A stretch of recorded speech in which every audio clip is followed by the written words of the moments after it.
Hey there, sleepy wasteland wanderers. Tonight, we're diving into the haunting beauty of the Fallout universe, where broken cities whisper forgotten stories, and every shadow hides a tale of survival. I'll be your guide through these glowing ruins, sharing quiet moments of hope, resilience, and the eerie calm of a world long gone. Welcome, wanderer of the ruined world, to something quieter than a journey and more difficult than a story. Tonight, we do not walk the wasteland looking for what survived. We sit with what the wasteland preserved without intending to the records it kept because no one remained to erase them. The stories written into terminal entries, and the arrangement of bones, and the specific silence of rooms where something happened that no living person stayed to describe. The archive is vast, and it is patient, and it has been waiting for someone to read it carefully. Settle in. Let the dust settle around you. Let us begin. The bombs were honest. This is the first thing that must be said about them, and it is said not to excuse them or to minimize the 2 centuries of suffering their detonation produced, but because the honesty of the bombs is the specific quality that distinguishes them from the thing that came before them, the thing that was. In the full accounting of what the pre-war civilization built and what it chose to conceal, considerably more disturbing than the weapons themselves. The bombs destroyed what they touched. They made no promises about what they were doing. They did not present themselves as protection while functioning as something else entirely. The Vault program did. To understand what the Vault program actually was requires setting aside, at least temporarily, the framework through which it was presented to the public that funded it and the populations that entered it, the framework of humanitarian infrastructure, of a government that had anticipated the worst and taken the necessary precautions, of the specific reassurance that the existence of the vaults provided to people who needed to believe that someone in authority had thought carefully about their survival. That framework was not incidental to the program's design. It was essential to it,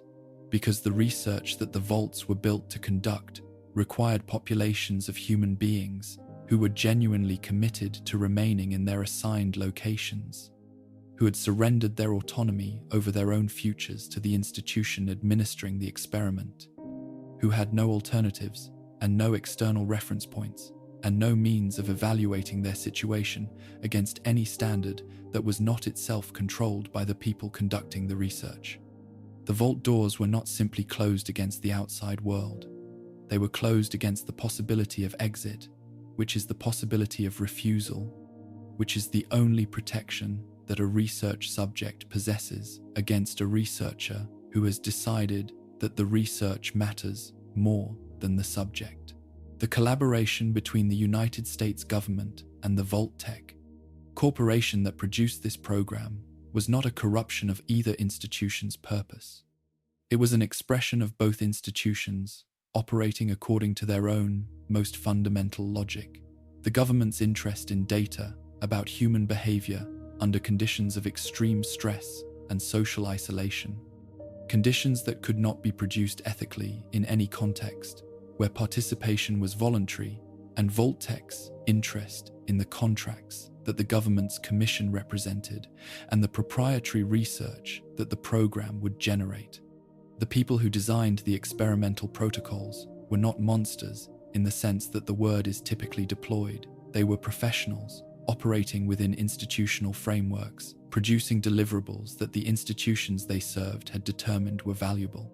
The distance between the ordinary professional and the architect of systematic atrocity is not. The Vault program demonstrates a distance of character. It is a distance of context and accountability, and when the context is right and the accountability is absent, ordinary professionals produce extraordinary harms with the same competence and the same daily routine that they bring to everything else they do.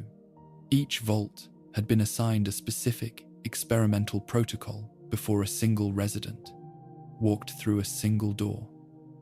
The protocols varied in their immediate effects on the populations subjected to them, ranging from the psychologically damaging to the immediately lethal, but they shared the foundational feature that distinguished the Vault program from any legitimate humanitarian project the feature of non-disclosure, of populations selected as research subjects without their knowledge, managed according to research requirements rather than their welfare, and observed by people who understood the nature of the experiment while the subjects did not. Vault 77 received a single human inhabitant and an enormous supply of puppets. The research question this protocol addressed was a genuine and, in other contexts, legitimate one: the study of extreme isolation and what it produced in human psychology over extended periods. What made it atrocity rather than research was the specific mechanism of its implementation. A person placed in conditions of absolute solitude without their knowledge or consent, without any means of understanding what was happening to them or why, without any prospect of relief that was not itself controlled by the researchers monitoring their deterioration. The records that survive from Vault 77 document a progression that the pre-war literature on solitary confinement would have predicted, and that the researchers monitoring it presumably recognized the initial attempts to maintain routine and purpose, the gradual elaboration of the puppet relationships into something that functioned as a substitute for genuine social contact, the specific quality of psychological fracture that extended absolute isolation produces in a mind that was not designed for it. The person in Vault 77 was not being studied in a neutral sense. They were being consumed, their psychological deterioration converted into data points in a research protocol that had determined in advance what would happen to them and had arranged the conditions to ensure that it did. Vault 92 was populated with musicians, a selection that appeared to the public as an enlightened approach to cultural preservation, an acknowledgement that civilization was more than its genetic material, and that what was worth saving included its creative and aesthetic heritage. The musicians who entered Vault 92 carried their instruments and their specific creative vocabularies, and for a period, the community had the character its public presentation had promised a group of people with a shared language, finding in the practice of music a means of processing an extraordinary situation. The experiment being conducted within the facility involved the introduction of subliminal audio signals into the white noise systems that the vault's environmental controls generated, continuously signals calibrated to interact with human neurological processes in ways that would trigger episodic acute psychosis in susceptible individuals. The research question was not whether such signals could cause harm. That had been established. The research question was how a community organized around a shared creative practice would respond to outbreaks of inexplicable violence among its own members, whether it would develop explanatory frameworks, whether those frameworks would be accurate, whether the community would cohere or fracture under conditions of threat that had no identifiable source and no predictable pattern. The violence in Vault 92 arrived the way the experimental design required it to arrive.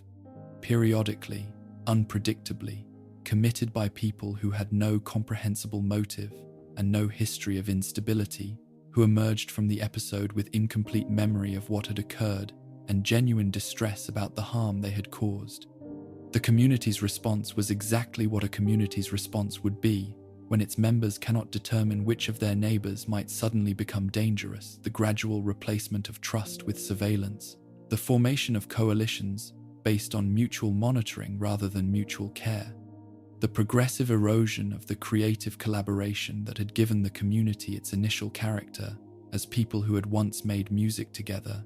began instead to watch each other for signs of what none of them could name or prevent. The terminal records found in the facility suggest the experiment continued until the community had effectively destroyed itself, the population reduced through successive episodes of violence and their social aftermath to a point where the fabric that had held them together could no longer be repaired. The research team recorded their findings and departed. The instruments remained. Vault 11 presented a different structure of cruelty, one organized not around what was done to the population from outside, but around what the population was induced to do to itself. The residents who sealed themselves inside on the morning of October 23rd were told, once the doors had closed and the world above had begun its process of burning, that the vault's computer system required a human sacrifice each year. The communication arrived through the facility's intercom with the specific bureaucratic register of a maintenance notification if one inhabitant was not delivered annually to what the system designated the overseer's chamber. Automated systems would execute the entire remaining population. There was no mechanism through which this claim could be verified. There was no mechanism through which it could be refused. The people of Vault 11 confronted a demand that violated every moral principle they had brought with them from the surface, and did what people do when they are presented with an impossible choice in the absence of any information that might allow a third option. They found a way to comply. The election system they developed to determine the annual sacrifice evolved over the years into something with its own political rituals, its own coalitions and strategies, its own methods of establishing whose life was worth less than the continuation of everyone else's. People who understood they were being considered for sacrifice made alliances. People who understood they had allies cultivated those alliances carefully. The community held its elections and delivered its sacrifices and maintained the specific psychological framework that made this sustainable, the framework that said there was no other choice, that this was simply the terrible requirement of their situation, that the alternative was worse. This framework was psychologically necessary and empirically false simultaneously, and the falseness of it was discovered only after 5 people had died for it. A group of residents who finally refused to comply, who decided that if the automated systems were going to execute everyone, they would not participate in the pretense that their compliance was preventing this, found themselves receiving not lethal response, but a recorded message from the original operators, explaining that the demand had been a compliance test, that the automated systems had no capacity to harm them, that everything that had happened had been a study of whether a confined population would maintain its moral principles under conditions of existential pressure, or whether it would develop mechanisms for routinizing atrocity when the alternative appeared to be collective destruction. 5 people had died for a premise that was false from the beginning. The researchers had their answer. Vault 87 was designated from its original design as a test site for the forced evolutionary virus. The people who walked into Vault 87 believed what everyone who walked into any vault believed, that the facility existed to protect them until the surface became habitable again. They carried their bags. They said goodbye to people they expected to see when the world recovered. They walked through the doors, and the doors closed behind them, and within days, they were being exposed to a biological agent whose purpose was to rewrite their genetic code along lines that military researchers had determined would produce enhanced soldiers, and that instead produced something that was neither the enhancement the program had sought nor the humanity it had started with. The people who entered Vault 87 as engineers and teachers and parents became the founding population of the super mutants, who would constitute one of the primary ongoing threats to human life in the capital wasteland for the next 2 centuries. They had said goodbye to people they expected to see again when the world recovered. The world recovered. They were not there to see it. What the Vault program reveals about the pre-war civilization that designed and funded and staffed and concealed it is not simply that the civilization was capable of atrocity. Every civilization is capable of atrocity, and the revelation of that capability alone would not be disturbing in any way that the history of the world had not already made familiar.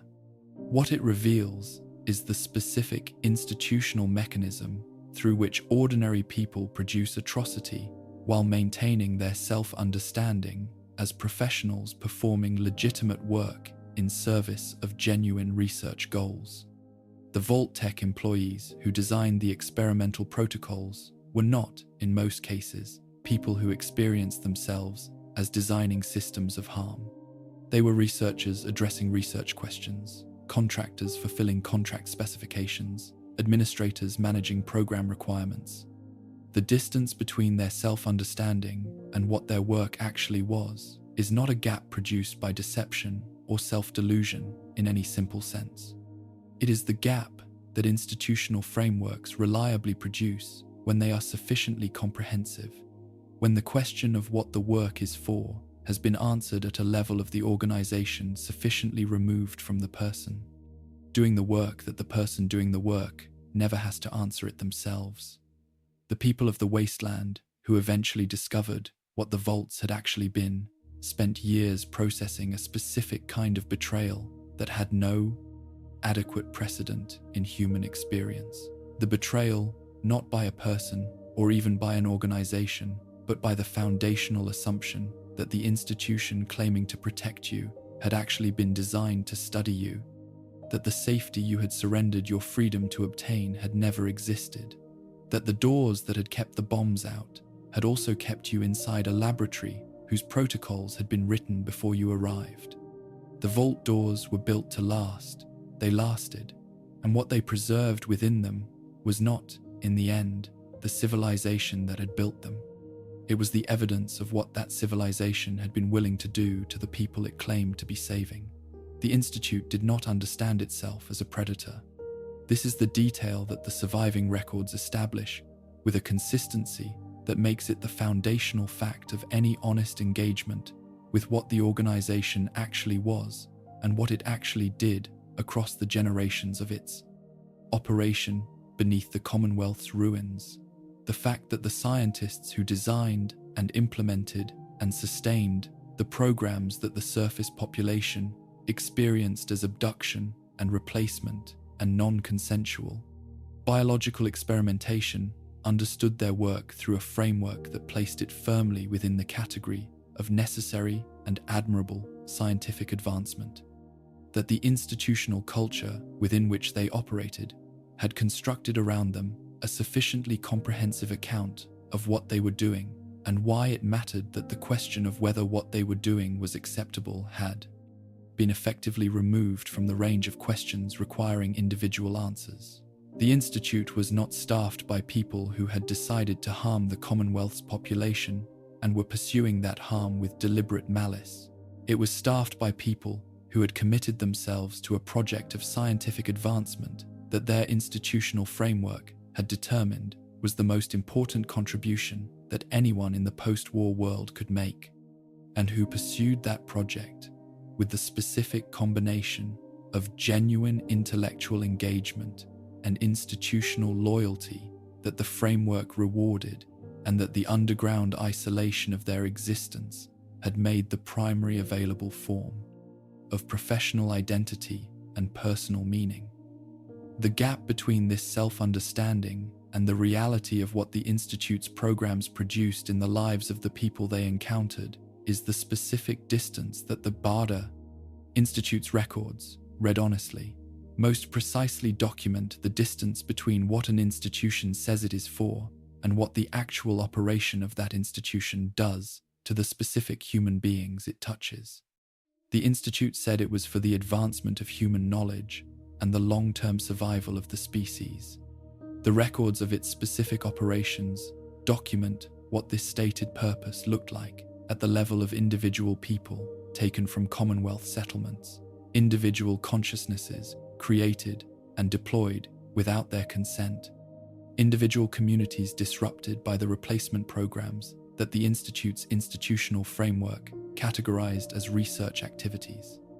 The distance between the stated purpose and the operational reality was not the distance of hypocrisy in the simple sense.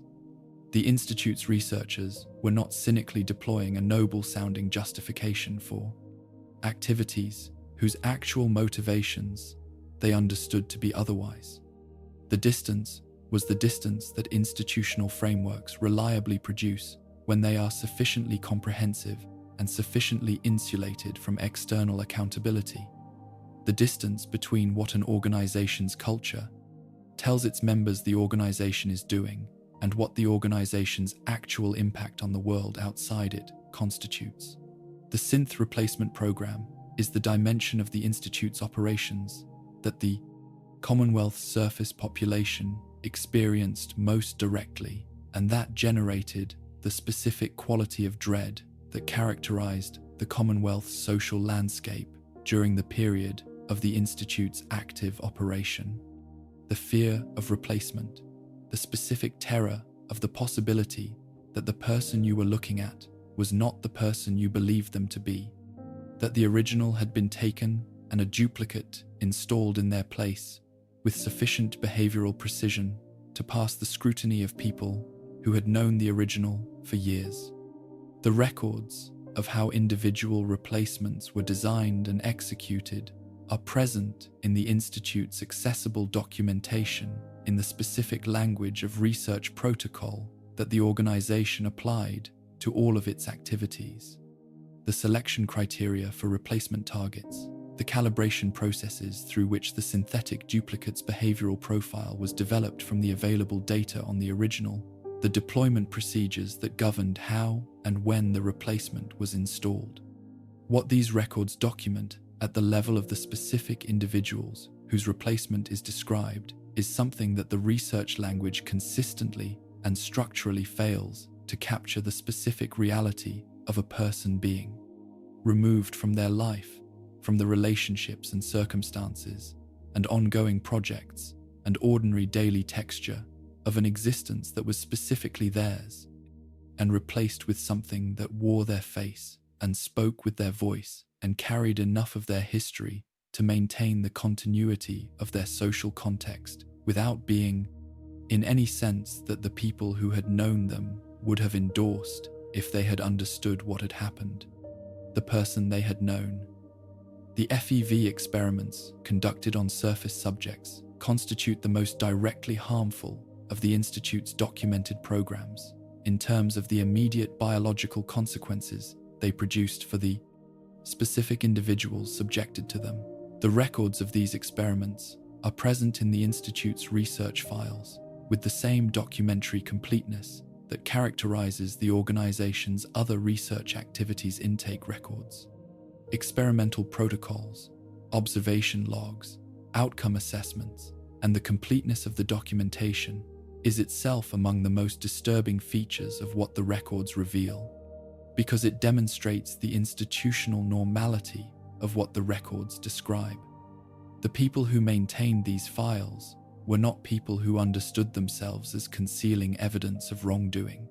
They were researchers maintaining research records, applying the standard documentation practices of their field to the specific experimental activities their assignments required, producing the comprehensive paper trail that legitimate scientific activity generates, because legitimate scientific activity understands documentation as a professional obligation rather than a liability. The individuals documented in the records are present in them as case references identified by alphanumeric designations in the experimental protocols. Their pre-experimental histories present in the intake records in summary form, sufficient for the experimental design's purposes. Their post-experimental conditions described in the outcome assessments in the specific clinical language that research documentation applies to whatever it is documenting, regardless of what that thing is. The corser program and the specific psychological and institutional reality that it represented within the Institute's operational structure illuminate a dimension of the Institute's character that the pure research documentation cannot fully convey. The dimension of what the organization was willing to build and deploy in service of maintaining its operational capacity and securing the continued availability of the research subjects and research materials that its programs required. Corsers were Generation 3 Synths beings whose cognitive and behavioral sophistication was sufficient in the Institute's own assessment to constitute genuine consciousness, who had been selected from the broader Generation 3 population, specifically for their capacity to perform the retrieval and enforcement functions that the Institute's relationship to the constitute surface world required. What the selection process documented in the Institute's personnel records reveals about the specific psychological profile that corser selection targeted is information about what the Institute understood it was building, the specific combination of operational capability and psychological disposition that made an individual synth suitable for the work of returning other synths to Institute custody, the work of enforcing the Institute's claims against the resistance of the surface communities that the Institute's programs had affected. The corsers were not simply security assets in the institutional sense. They were the specific expression of the Institute's understanding of its own relationship to the world outside its walls, an understanding that the world outside was an operational environment rather than a community of people, with legitimate claims on the Institute's consideration, that the beings the Institute had created and deployed into that environment remained the Institute's property, regardless of what the beings themselves or the communities that encountered them might understand about the nature of their situation. Father's position within the Institute, both as its director and as the specific individual whose biography connected the Institute's underground existence to the surface world that the organization's institutional framework had otherwise comprehensively severed itself from, is documented across the accessible records in ways that reveal the specific character of what the Institute's generational insularity had produced at the leadership level. The public statements that Father made in his role as director expressed a coherent and internally consistent vision of the Institute's purpose and its relationship to the Commonwealth, a vision organized around the conviction that the Institute's work represented the only viable path to the long-term survival of humanity in the post-war world, and that the specific costs that the work imposed on the surface population were costs that the magnitude of the work's importance justified. The private research notes tell a more complicated story, the record of a person whose direct biographical connection to the surface world through his specific history had provided him with a form of knowledge about the Commonwealth's population that the Institute's institutional framework had not provided to most of his colleagues,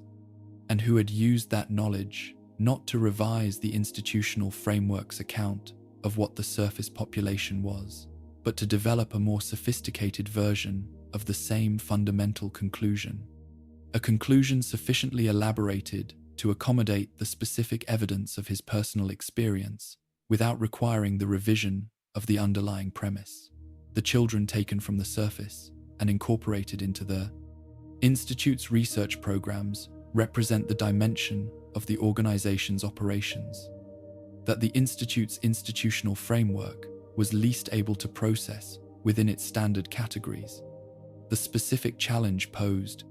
by the introduction of developing consciousness into a research environment designed around the instrumental use of whatever material the research required. The records of surface children brought into the Institute document the organization's attempts to accommodate this challenge through the application of its standard frameworks to a situation that those frameworks were not designed to address, producing documentation that is internally consistent within the Institute's institutional logic and that describes, through that consistency, the specific inadequacy of the institutional logic for understanding what it was actually doing. The children are present in the records as subjects whose developmental parameters required specific research accommodations, whose age-related cognitive and behavioral characteristics created specific variables that the experimental design needed to account for, whose presence in the research environment raised specific questions about data validity that the methodology section of each relevant protocol addressed through the application of appropriate statistical controls. They are not present in the records as children in the sense that the word carries, when it is understood, to refer to human beings at a specific developmental stage whose particular vulnerabilities create specific obligations in the people responsible for their welfare. The institutional framework had no category for this understanding, and its absence from the records is itself the most precise evidence available of what the Institute had become across the generations of its underground operation. An institution that had optimized its institutional culture. So,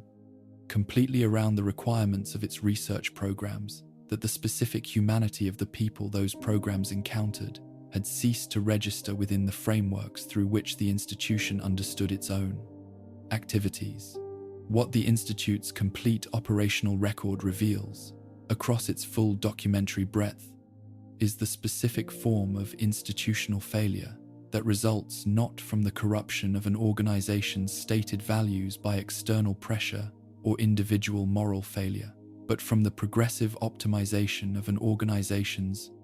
internal culture around objectives that were always in tension with those values, and that the absence of external accountability allowed to prevail over them across sufficient time.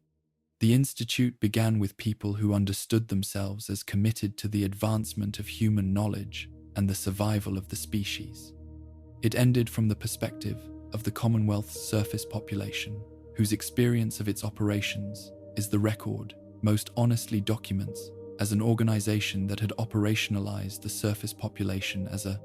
research environment that had treated the specific human beings it encountered as the raw material of its scientific programs,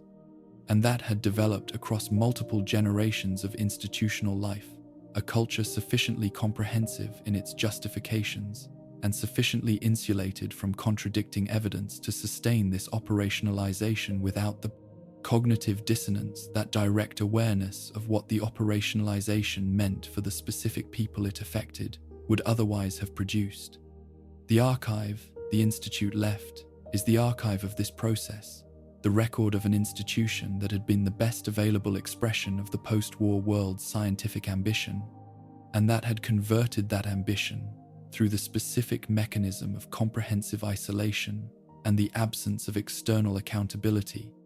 into the most sophisticated instrument of harm that the Commonwealth's underground had produced. The wasteland's most disturbing stories are not always the ones that were written down. Some of them were never narrated by anyone, never explained or contextualized or given the framework of meaning that narrative provides. They simply happened, and the people who might have described them did not survive the happening, and what remained was not a story, but an arrangement, a specific distribution of bones across a specific floor, a terminal entry that stops mid-sentence, a door that was locked from the inside. The wasteland preserved these arrangements with the indifferent precision of a world that had ceased to care about human significance. And what the arrangements preserved was something that deliberate documentation rarely achieves: the specific, unmediated record of what human beings actually did when no one who could hold them accountable remained alive to observe them doing it. The Dunwich Borers site in the Commonwealth presents perhaps the most layered of these. Environmental archives, layered in the literal sense that what the excavation reveals is a stratigraphy of human activity across different periods, each level telling a different chapter of a story whose full dimensions become visible only when the chapters are read in sequence. On the surface, the site reads as an ordinary pre-war quarrying operation. The equipment, the administrative structures, the scheduling records that document shifts and output quotas, and the routine operational concerns of an industrial extraction enterprise. The workers documented in those records were ordinary people performing ordinary work, and the early terminal entries reflect this ordinariness with the specific texture of genuine occupational routine, complaints about equipment malfunctions, notes about a colleague's upcoming retirement, a request for additional safety equipment that the records do not confirm was ever fulfilled. The later entries are different. They do not transition abruptly from the ordinary to the disturbing. The transition is gradual, which is precisely what makes it so effective as a record of what the site was actually doing to the people who worked within it. The complaints about equipment give way to complaints about sleep disturbances, about recurring dreams whose content the writers describe with increasing difficulty as the entries progress, about a quality of presence they could not name that seemed to emanate from the deeper sections of the excavation. Workers began refusing to descend below certain levels. Others, according to the records, could not be persuaded to leave. The administrative responses to these behavioral changes are documented in a managerial register that reveals how completely the supervisory staff misunderstood what they were observing the accommodation requests treated as productivity problems. The reported experiences categorized as stress responses, requiring disciplinary attention rather than investigation. What the workers were describing in terms that their vocabulary was not equipped to convey precisely what they were attempting to report through the inadequate language of occupational complaint was an encounter with something at the bottom of the excavation that the pre-war world had no adequate framework for understanding, and that the post-war world's physical evidence suggests was genuinely there, genuinely ancient, and genuinely responsive to the disturbance of its resting place. The nature of what was encountered is something the evidence implies, rather than states.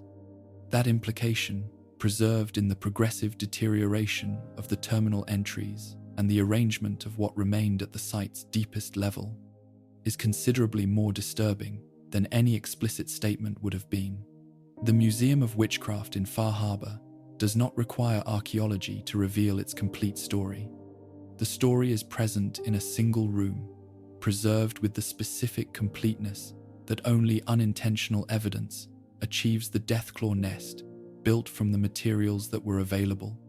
which happened to be the contents of a museum that had not been designed to become a predator's den, and the equipment scattered around its edges,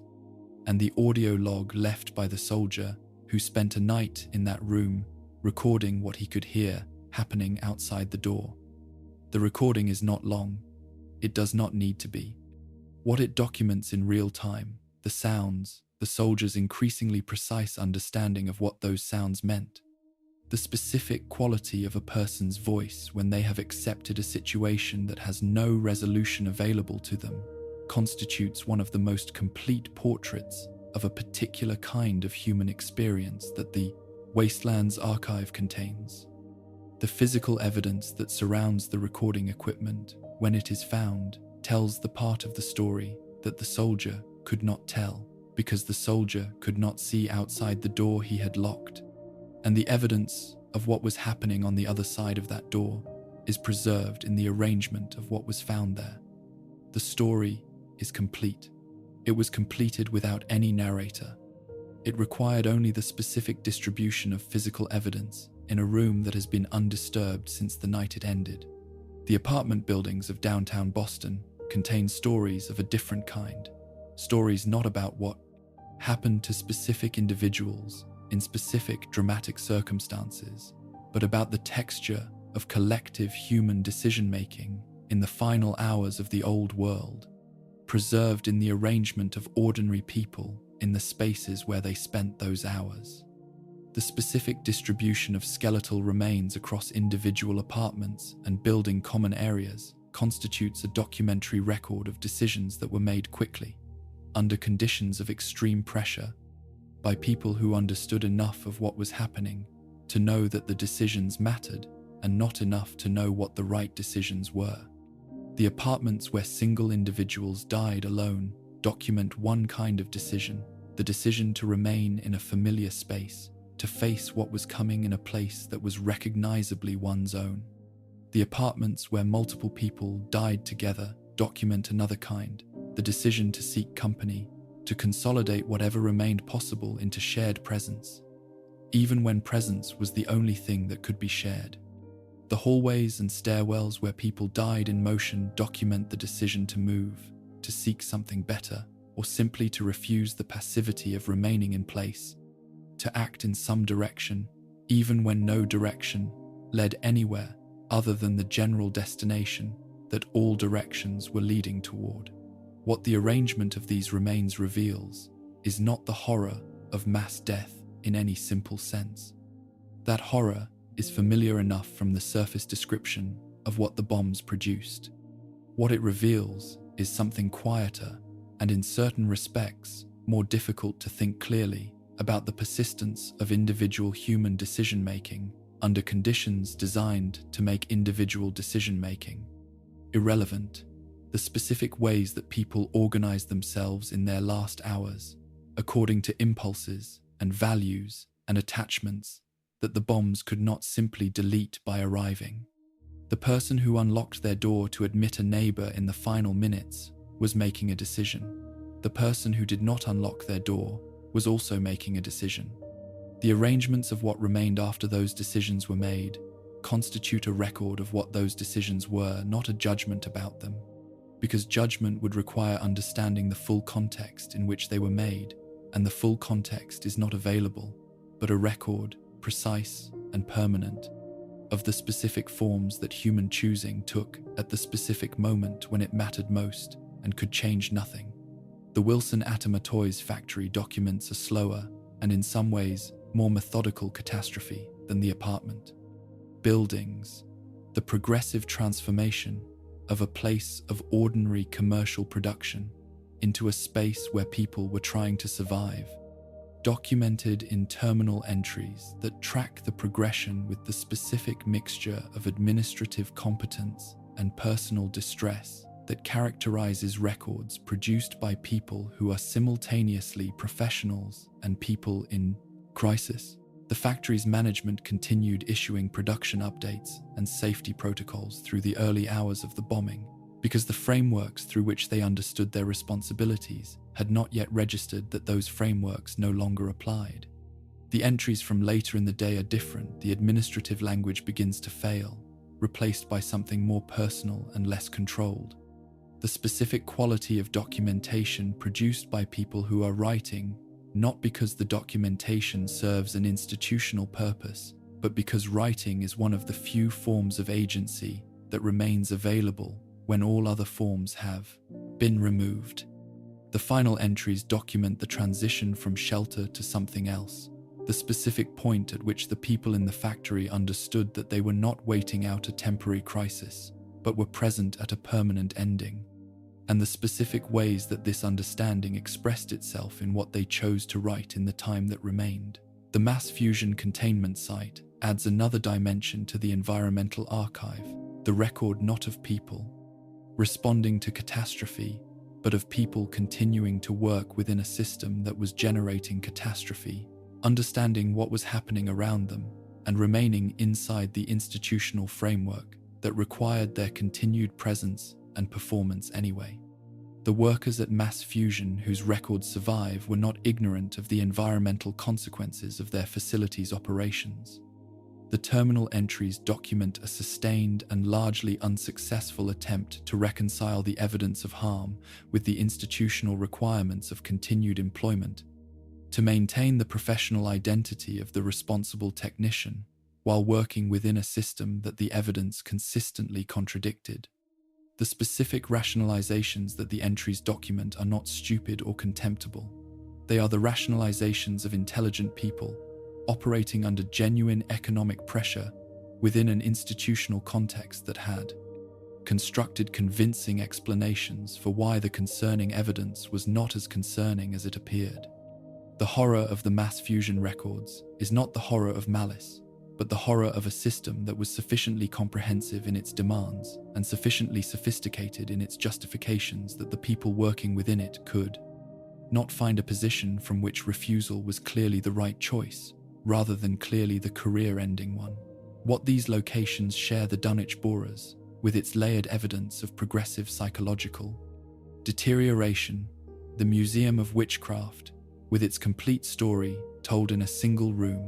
the apartment buildings, with their archive of final human decisions, the Wilson Atomatoys factory, with its record of people managing an unmanageable situation, the mass fusion site, with its documentation of institutional complicity, is the specific quality of evidence that only unintentional preservation produces. These were not archives. They were not created with the intention of documenting anything. They became archives because the people who inhabited them did not survive to transform them into something else, to clean them up or explain them or provide the narrative context that would have converted the raw evidence into a story with a settled meaning. The raw evidence, unmediated by narrative, achieves something that deliberate documentation rarely achieves: It forces the observer into the position of reconstructing what happened from what remains,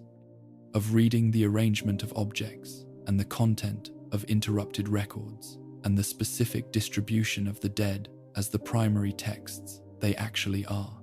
This reconstruction is not comfortable, because it requires inhabiting the perspective of people who were in these places when the places were still inhabited, imagining the specific sequence of events that produced the specific arrangement of evidence that remains. The wasteland requires this imaginative reconstruction of everyone who moves through it, carefully enough to read what it preserved, and what the reconstruction produces, when it is done honestly, is not the abstract knowledge that terrible things happened, but the specific, granular, irreducible knowledge that these particular terrible things happened to these particular people in these particular places, and that the evidence of this is still present, still arranged exactly as the last human actions left it, waiting with the patience of a world that has stopped caring about human timescales for someone to arrive and read it with the attention it deserves. Richard Moreau did not set out to become the end of humanity. This is the fact that the master's history consistently obscures through the sheer scale of what he eventually became, the fact that the process which produced the most comprehensive forced transformation program in the master's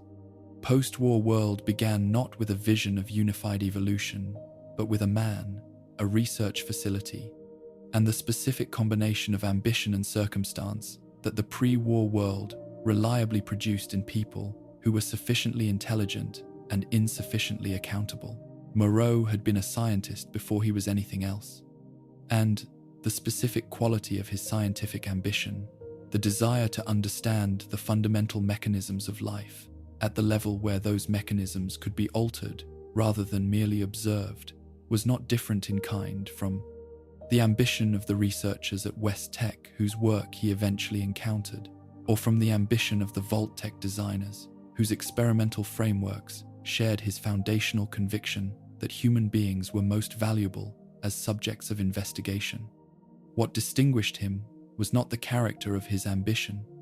but the specific accident of his immersion in the vats at Mariposa, and what the immersion did to a mind that had already been organized around the project of understanding and directing biological processes. The transformation that produced the master from the remnants of Richard Moreau was not the transformation that the FEV's designers had intended the virus to produce. It was something that the specific combination of the virus, the vat environment, and the particular neural architecture of a mind that had spent decades developing sophisticated frameworks for thinking about biology and consciousness produced through a process that no one had designed and no one, at the time of its occurrence, was present to observe.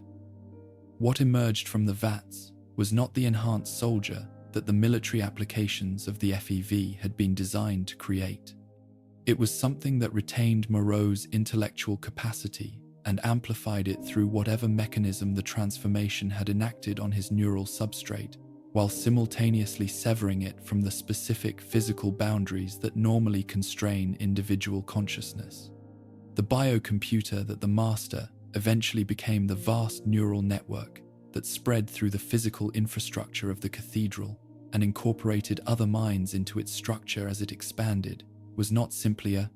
very powerful individual.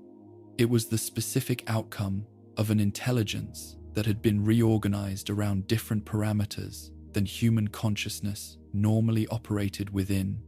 parameters that included the incorporation of other consciousnesses as components rather than as separate entities deserving of separate consideration.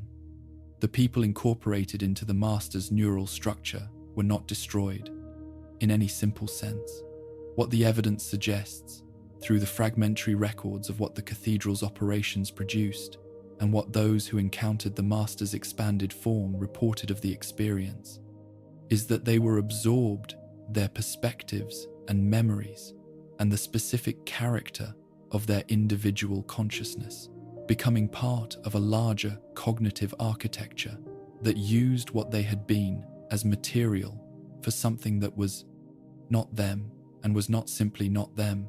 but was something the existing vocabulary of either category could not adequately contain. This is the specific horror that the Master's origin presents most directly. Not the horror of destruction, which is at least familiar, but the horror of incorporation, of the erasure of the boundary between self and other that human consciousness normally maintains as its most fundamental organizational principle. The unity that the Master developed from this transformed state of being was not a cynical project, in the sense that the worst human ideologies are cynical. It was not a justification constructed after the fact for a program whose actual motivations were power and the desire to control. The Master's conviction that FEV conversion represented an improvement on baseline humanity was genuine, rooted in a specific reading of the post-war world's evidence that was internally coherent, even as it was catastrophically wrong in its fundamental premise.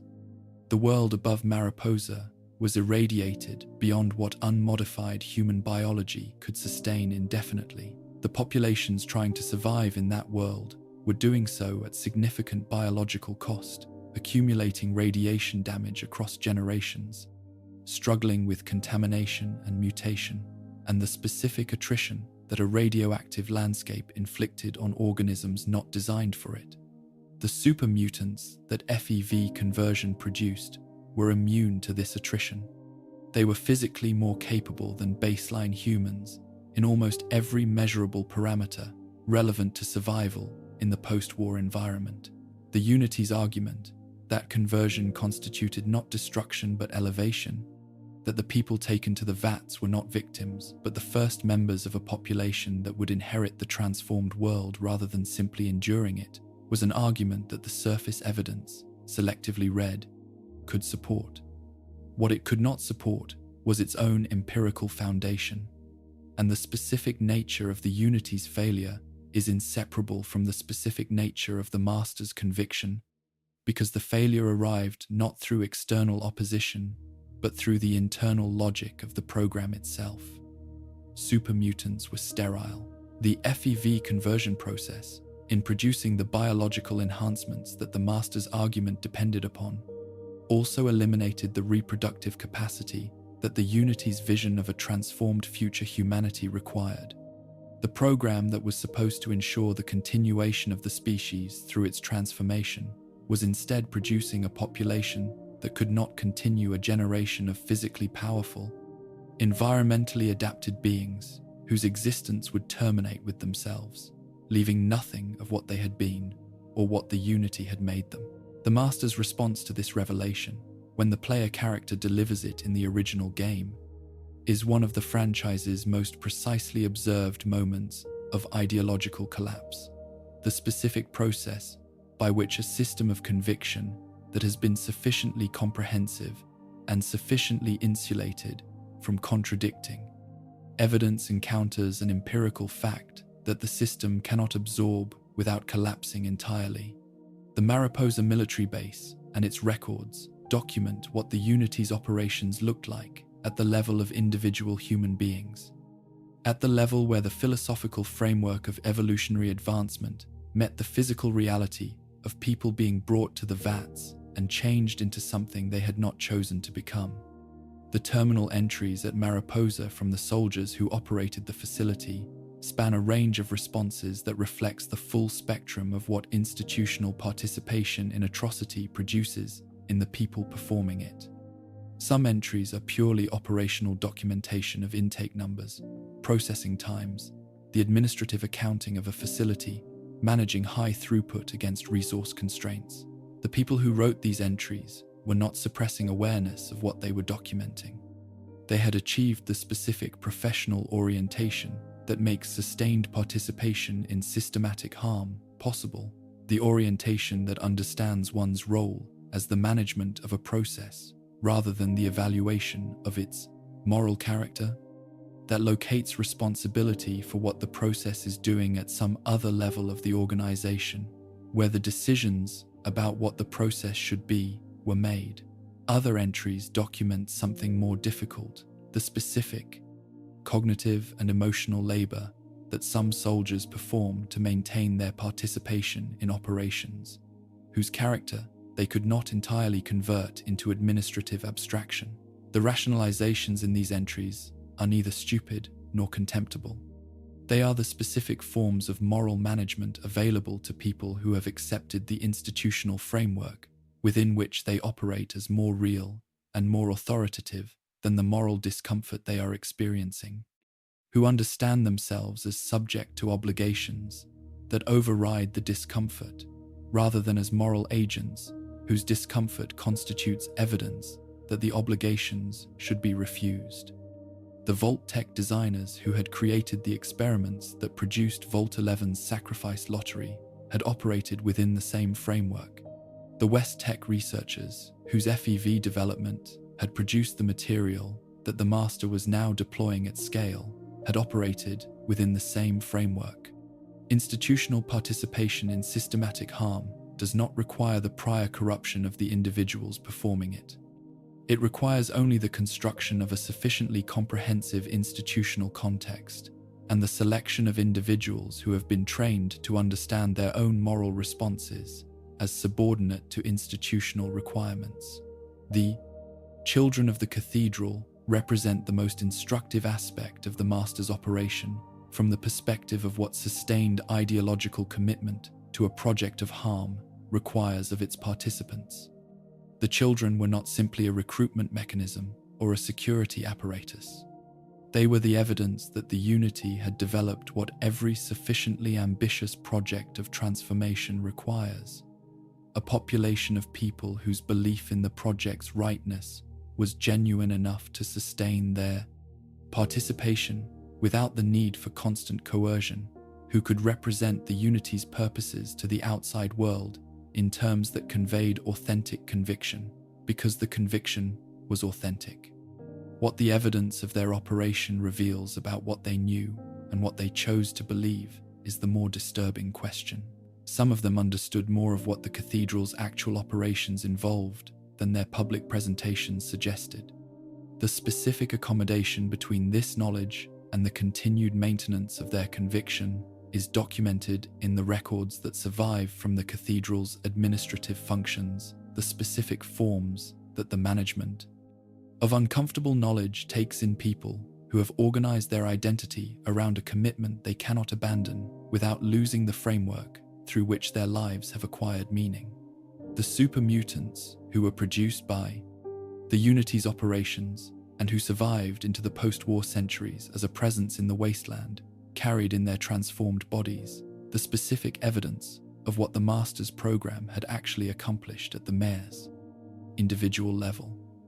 They were not, as the Unity's framework proposed, the first members of a better humanity. They were the surviving remnant of a program that had converted specific people, engineers, merchants, travelers, the inhabitants of settlements that the Master's army had raided across a widening radius, into something that retained enough of the original person's neural architecture to experience what had been done to it, but not enough of the original person's identity to constitute continuity with who that person had been. The super mutant, who retained fragments of memory from before the transformation, was not that person's continuation. They were that person's replacement, occupying the same biological substrate and carrying traces of the same history, but organized around a different set of capacities and limitations and oriented toward the world by a different set of impulses. The loss this represented was not simply the loss of the individual, though it was that. It was the loss of the specific future that the individual had been moving toward, the particular accumulation of experience and relationship and ordinary human becoming that had been in process before the Mariposa vats converted it into something else. What the Master's history ultimately demonstrates is not that singular visionaries with grand ambitions are uniquely dangerous, though the evidence supports that conclusion. It demonstrates the specific vulnerability that every ideology contains the empirical premise on which the entire structure of conviction depends, the foundational assumption about the nature of reality that the ideology's internal logic requires to be true, and that external reality is under no obligation to honor. The unity required supermutants to be fertile. They were not. The Master's response to this fact was not to revise the ideology, but to collapse under the weight of its refutation. Because the ideology had been sufficiently comprehensive and sufficiently insulated from contradicting evidence that the Master had not developed the intellectual infrastructure for partial revision. A conviction that has been held with sufficient totality cannot be partially revised. It can only be maintained in the face of contradicting evidence, or abandoned when the evidence is no longer deniable. The Master abandoned it. The thousands of people whose conversion had been conducted in service of a premise that was always false had no equivalent option available to them. The specific geography of the Master's operation matters in ways that the broad outline of his plan tends to obscure. The Mariposa military base was not simply a processing facility in a logistical sense. It was the physical location where the abstract project of the Unity encountered the concrete reality of individual human beings. And the distance between the facility's administrative documentation and the human reality it was documenting is the distance between ideology and its implementation that every project of forced transformation maintains as a structural necessity. The base had been a military installation before the Master's forces secured it, had been operated by soldiers who understood their work as the defense of a civilization that had subsequently ceased to exist. And the transition from military facility to conversion center had required the construction of an entirely new operational framework that could sustain the work the Unity required without the institutional oversight that the pre-war military context had nominally provided. In the absence of that oversight, in the specific condition of absolute operational autonomy that the post-war world offered to anyone with sufficient force to claim and hold territory, the Mariposa facility became what every institution becomes when the external accountability structures that constrain its worst tendencies have been removed. It became a place organized entirely around its own purposes, answerable to nothing beyond the requirements of the program it existed to serve. The raiding operations that supplied the Mariposa vats with the human material the conversion process required were not haphazard or opportunistic. They were organized, systematic, and calibrated to the specific throughput requirements of the conversion facility. The number of people the vats could process in a given period set the operational tempo of the raids, and the raids were planned and executed accordingly, with the specific military competence that the Master's army had developed through years of operation across the California wasteland. The settlements that fell within the operational radius of these raids existed in a specific condition of threat that was different from the threat posed by ordinary raider activity, though the surface presentation of the threat was similar enough that many communities did not initially understand what distinguished the Master's forces from other armed predators they had learned to defend against. The distinction was organizational scale and operational purpose. Ordinary raiders sought resources. The Master's forces sought people, and the specific form of the taking the capture rather than the killing,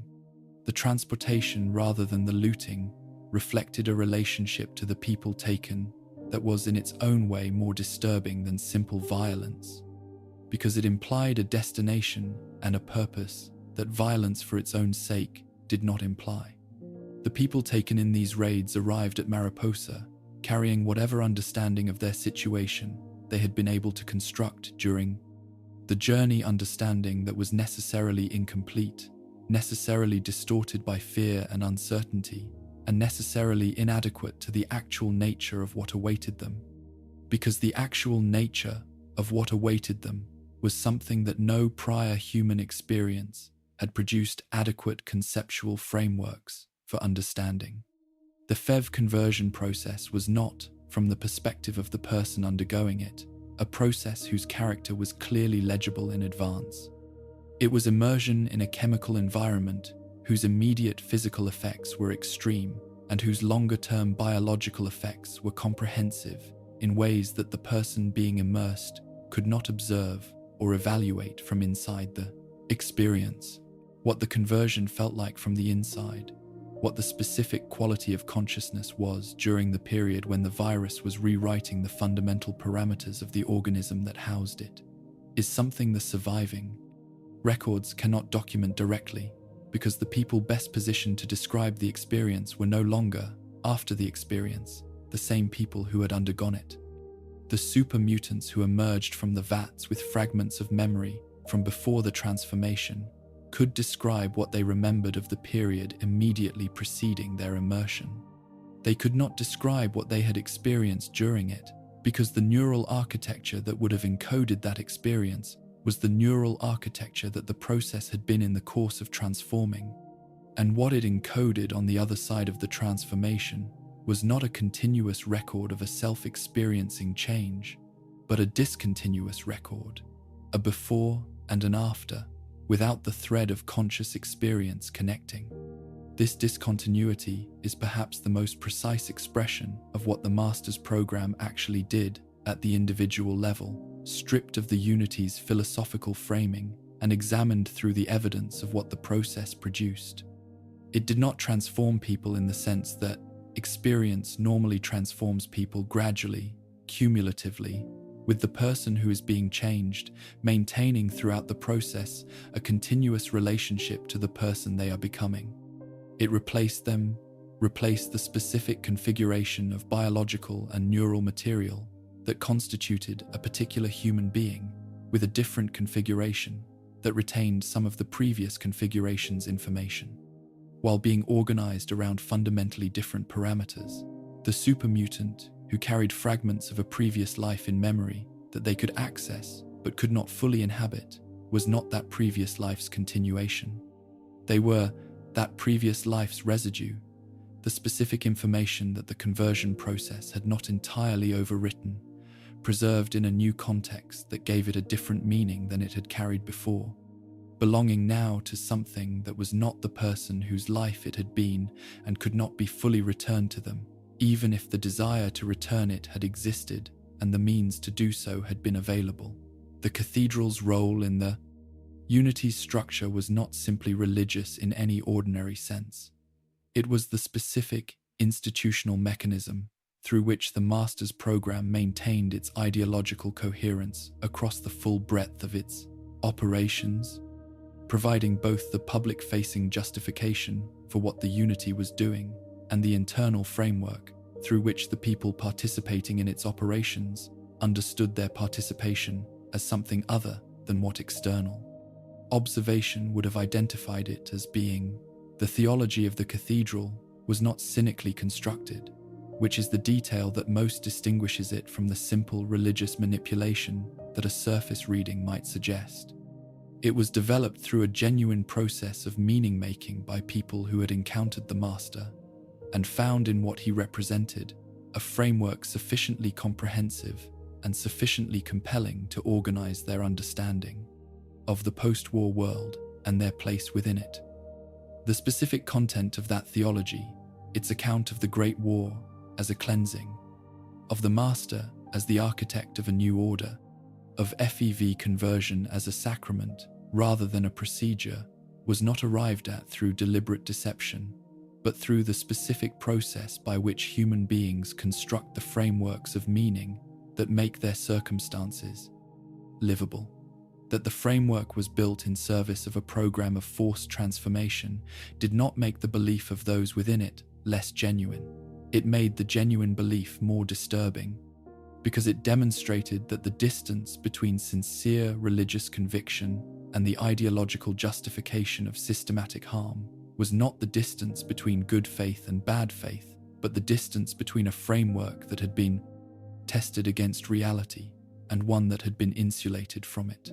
The lieutenants and commanders who executed the Master's operational requirements across the California wasteland were not a uniform population in their relationship to what they were doing.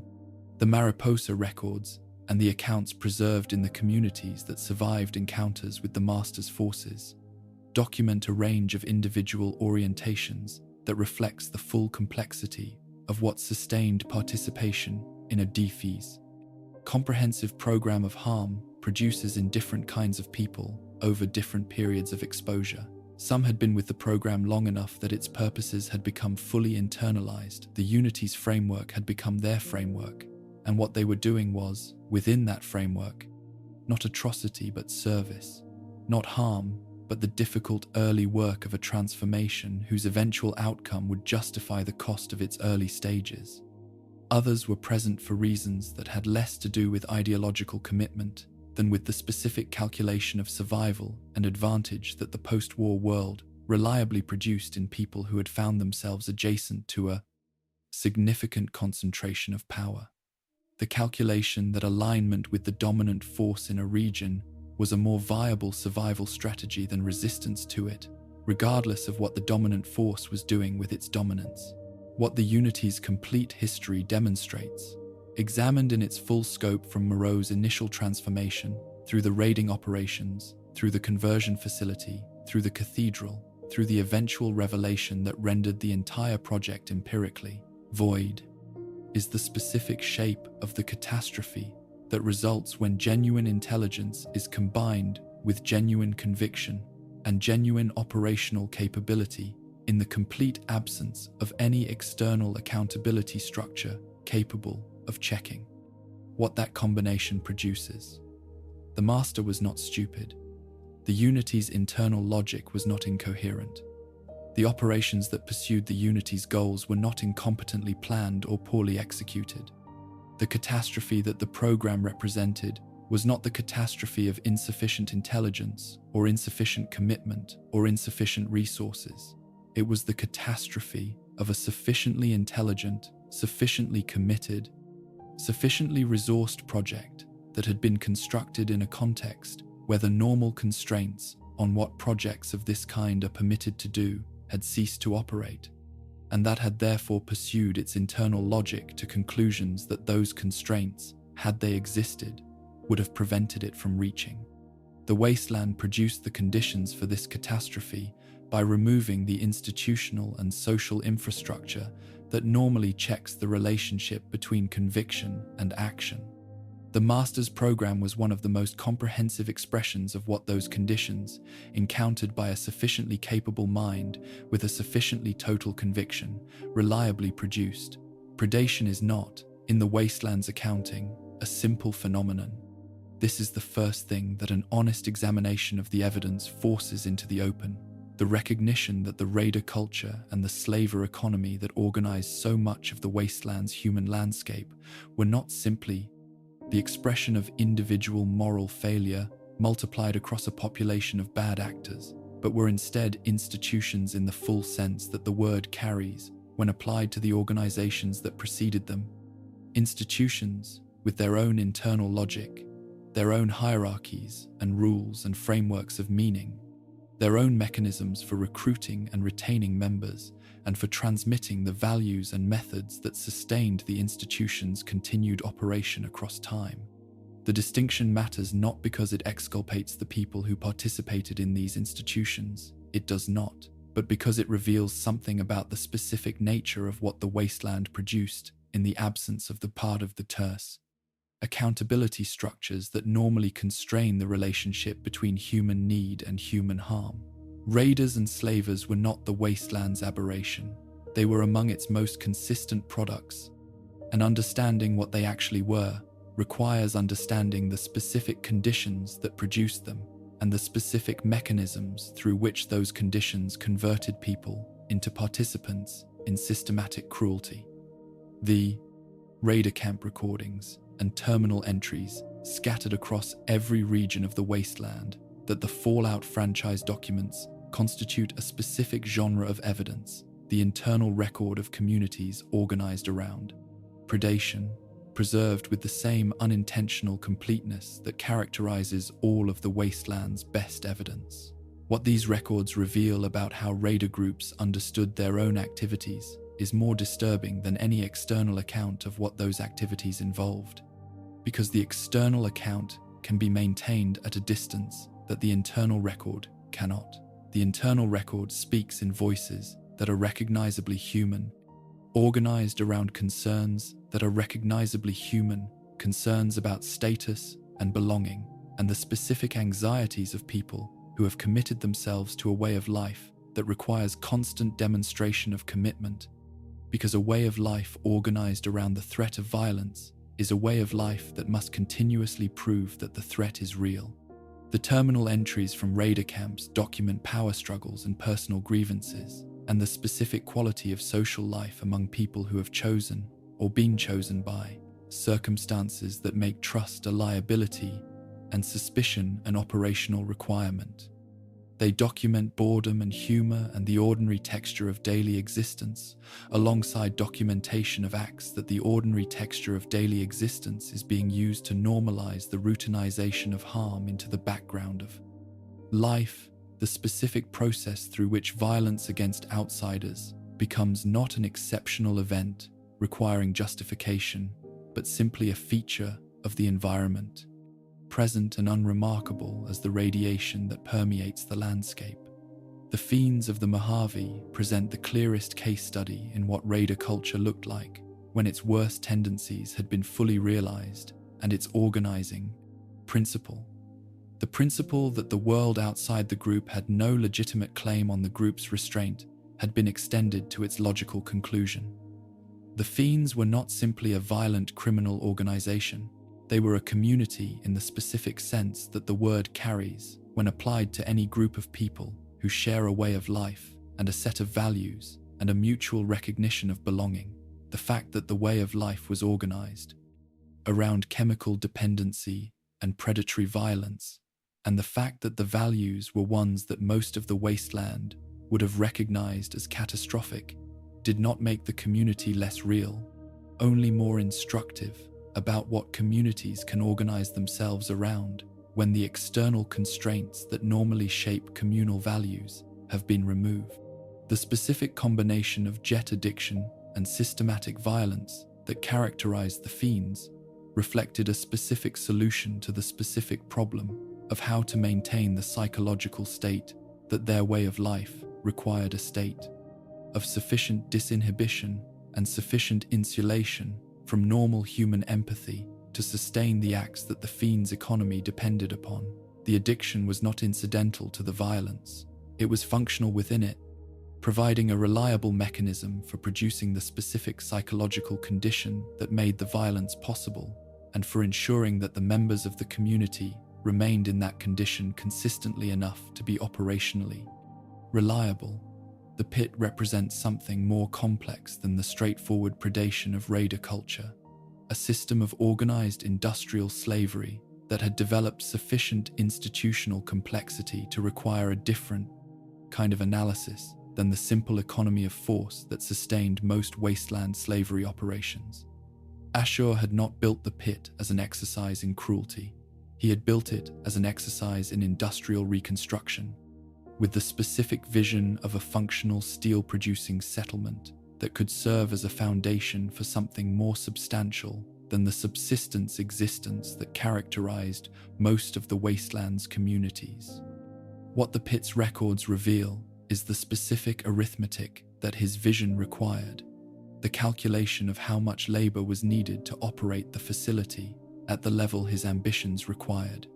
the assessment of how much of that labor could be obtained voluntarily in a region that offered no particular incentive for voluntary association with a steel mill,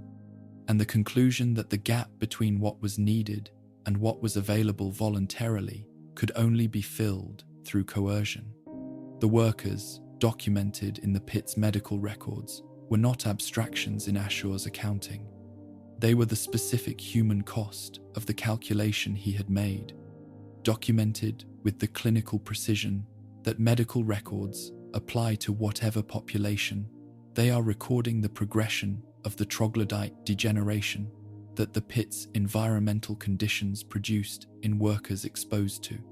them across years, the specific stages of cognitive and physical decline, the individual cases identified by names that the records contain, and that the people reading those records 200 years later can encounter as the specific individuals they once were. The specific horror of the pit's records is not the horror of a system that failed to see its workers as people. It is the horror of a system that did see its workers as people saw them clearly enough to document their individual deterioration with precision and care, and that continued operating anyway, because the vision that the system existed to serve had been determined to be more important than the specific people the system was consuming in its service. This is the same horror that the Vault-Tec experimental records produce, and that the Institute's research documentation produces the horror of clear sight combined with continued action, the specific moral failure that results not from ignorance, but from the decision that the people whose harm is clearly visible are less important than the goal whose pursuit produces that harm. Paradise Falls, in the capital wasteland, operated according to a simpler logic than the pit's industrial calculation, the logic of pure commercial predation, of slavery as a business, rather than as the unfortunate human cost of an industrial vision.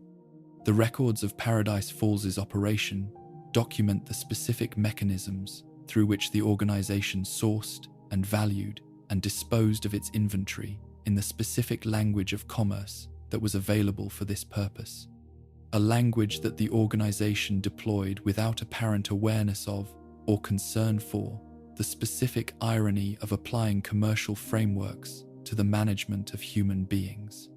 The children held in Paradise Falls, Squill and Penny, and the others documented in the facility's records, were present there through the specific chain of acquisition that the slaver economy had developed for the fee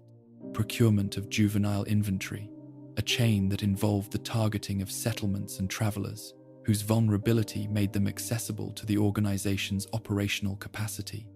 The records of how these specific children were obtained and how they were categorized and what they were valued at constitute the most direct available documentation of what the slaver economy looked like at the level of the specific individuals it processed, not as a systemic description, but as a record of specific people being subjected to a specific system that had reduced them to a category of resource. Caesar's legions, slaving operations, represent the most institutionally sophisticated expression of wasteland. Slavery sophisticated, not in the sense of being more humane, but in the sense of being more comprehensively integrated into an ideological framework that gave the practice a meaning beyond simple predatory economics. The Legion's expansion across the Colorado region was documented in the records of the communities it absorbed and in the survivor accounts of those who escaped the absorption. And what those records document is a process that was systematic in a way that distinguished it from the opportunistic predation that characterized most wasteland slaving operations. The people taken in Legion raids were not simply inventory to be sold. They were the raw material of a social engineering project, men designated for military conversion, women designated for roles that the Legion's gender ideology had determined were appropriate to their capacity for contribution, children designated for indoctrination into the values and frameworks of a civilization that had decided, before their birth, what they would become and what they would believe. The specific horror of the Legion's treatment of the populations it absorbed was not the horror of indifference to their humanity. It was, in a specific and disturbing sense, the opposite. The Legion paid close attention to the humanity of the people it absorbed. It simply had a very specific idea of what that humanity was for. What the accumulated evidence of raider culture and slaver operations across the Fallout franchise reveals, when it is examined in its full complexity rather than simply categorized as the predictable output of a world without law, is a specific pattern that the franchise's environmental storytelling consistently and precisely documents, the pattern of how human beings construct the psychological and institutional frameworks through which sustained participation in the harm of other human beings is made livable. The frameworks vary in their sophistication and their content. The fiend's chemical solution, the pit's industrial vision, Paradise Falls' commercial logic, the Legion's ideological architecture, these are different answers to the same underlying problem, which is the problem of how to maintain the conviction that what you are doing is acceptable when the evidence of what you are doing is directly and continuously available to you. Each answer involves the same fundamental operation, the conversion of the people being harmed from persons with claims on your moral consideration into something else. Something that the framework you have constructed allows you to engage with in ways that the recognition of their full personhood would not permit. The specific disturbing quality of the raider and slaver records is not that they document the behavior of people who were unlike the people reading the records. It is that they document the behavior of people who were entirely like the people reading the records, people who needed food and water and shelter and belonging and meaning and the specific psychological insulation from the full weight of their circumstances that every human being needs, and who found those things through mechanisms that required, as their operational condition, the systematic denial of those same needs in other people. The wasteland did not create this dynamic. It revealed it stripped away the institutional and legal frameworks that normally constrain it, removed the accountability structures that normally check it, and produced conditions under which the specific human capacity for constructing frameworks that convert persons into resources could express itself at a scale and with a comprehensiveness that the pre-war world's constraints had not permitted. What the evidence preserves is not a portrait of monsters. It is a portrait of a specific possibility that the human situation contains, expressed in the specific forms that the wasteland's conditions made available, preserved with the specific completeness that only unintentional documentation achieves the record of what people actually did, rather than what they would have described themselves as doing.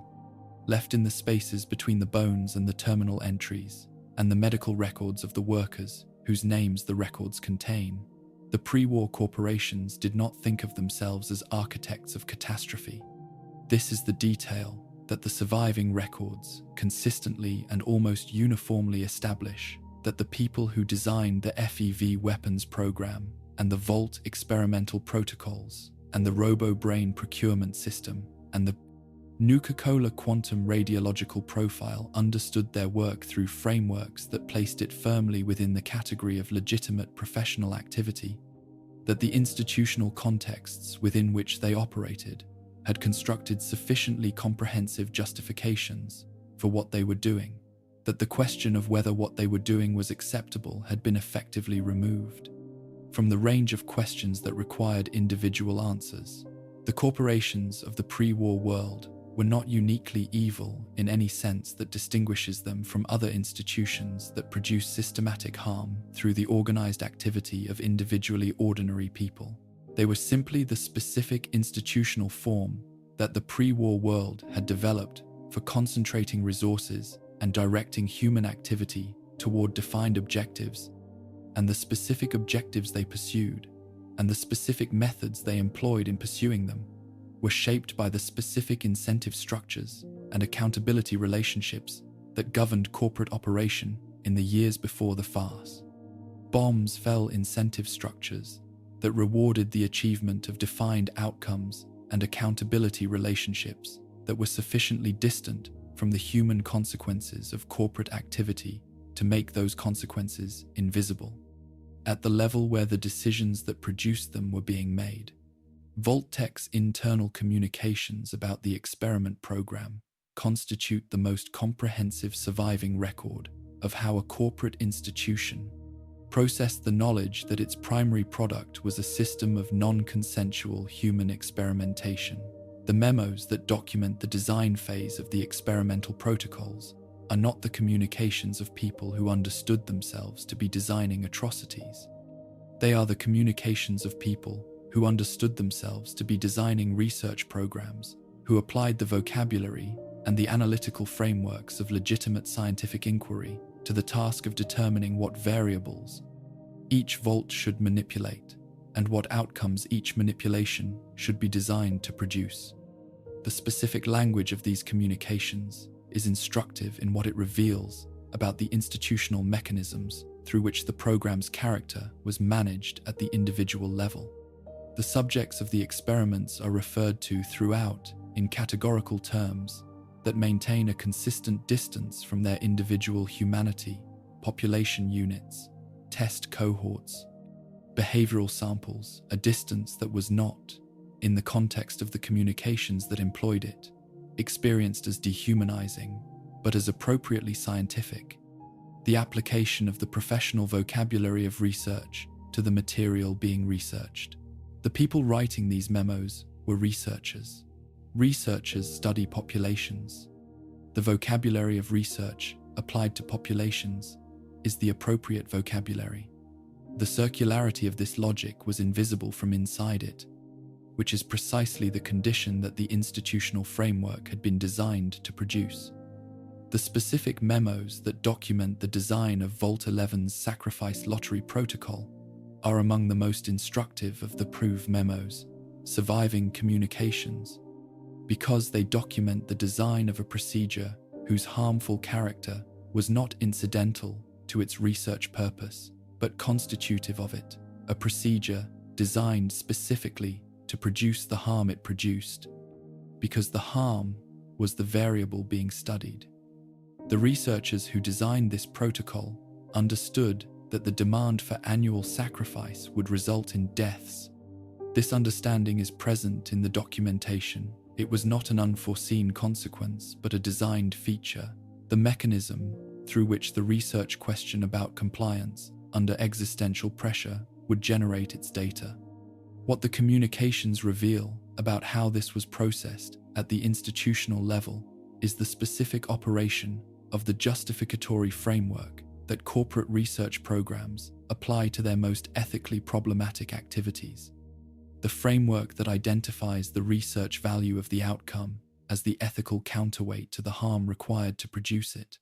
that locates the moral calculation at the level of aggregate benefit rather than individual cost,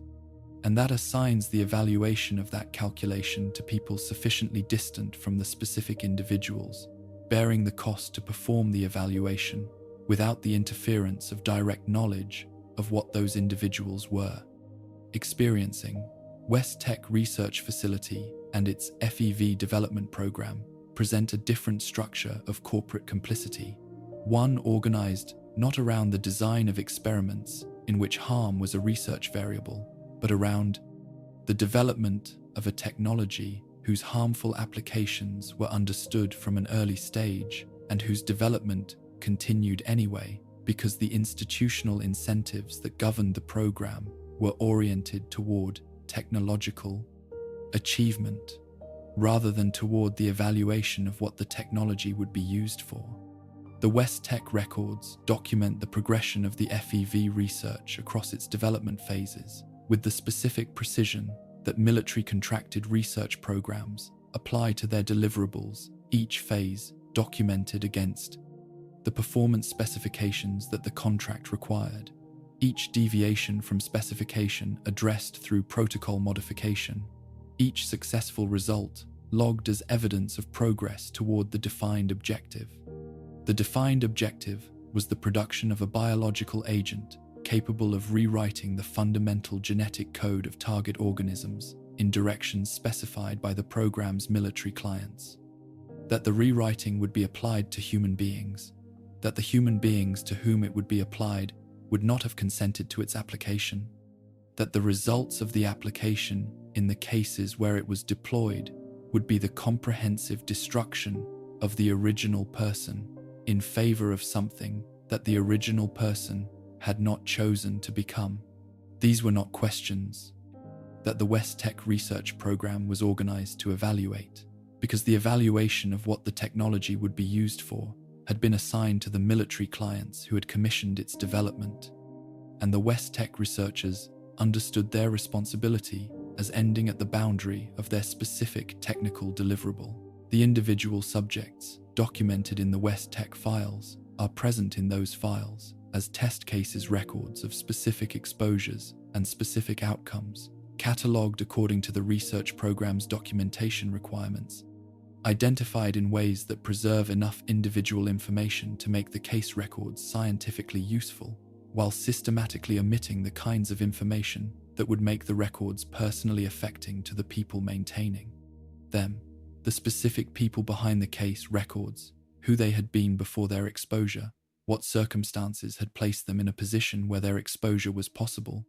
what they experienced during and after the exposures that the records document as outcomes are not present in the files because they were not relevant to the file's purpose. The files were research records. Research records document research outcomes.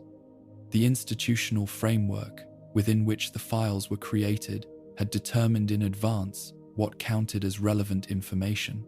and the humanity of the specific people whose biological responses the research was measuring had not made the list.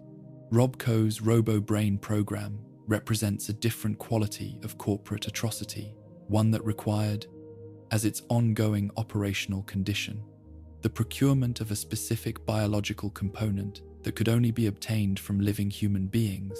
and that developed around this requirement the specific institutional infrastructure for sourcing, acquiring, and processing that component in ways that the corporate records document with a specificity that makes the program's character unmistakable. The RoboBrain units that became a fixture of the pre-war world's institutional and military infrastructure were functional, sophisticated, and effective in the applications for which they were designed. The human brain at their center provided the processing architecture that made them more capable in certain respects than fully synthetic alternatives,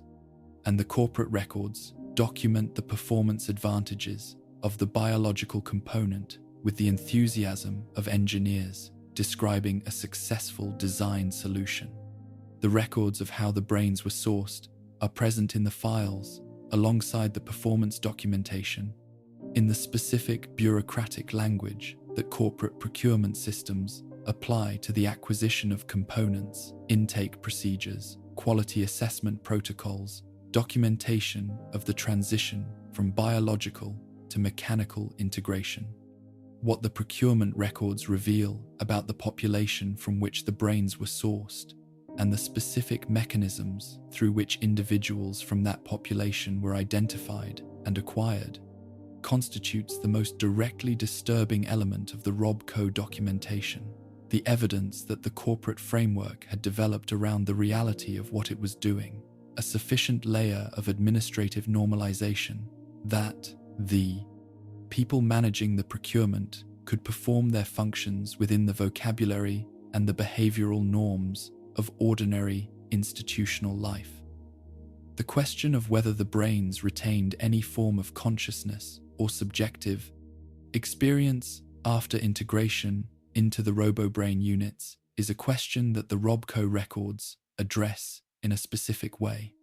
They acknowledge the possibility, document the behavioral evidence that was available to support it,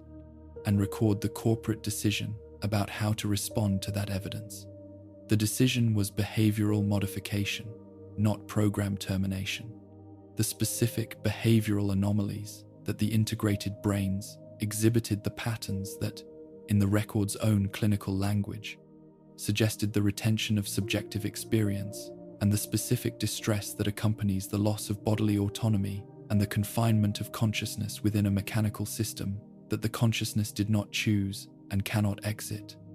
were addressed as engineering problems, as deviations from the behavioral specifications that the program's clients required,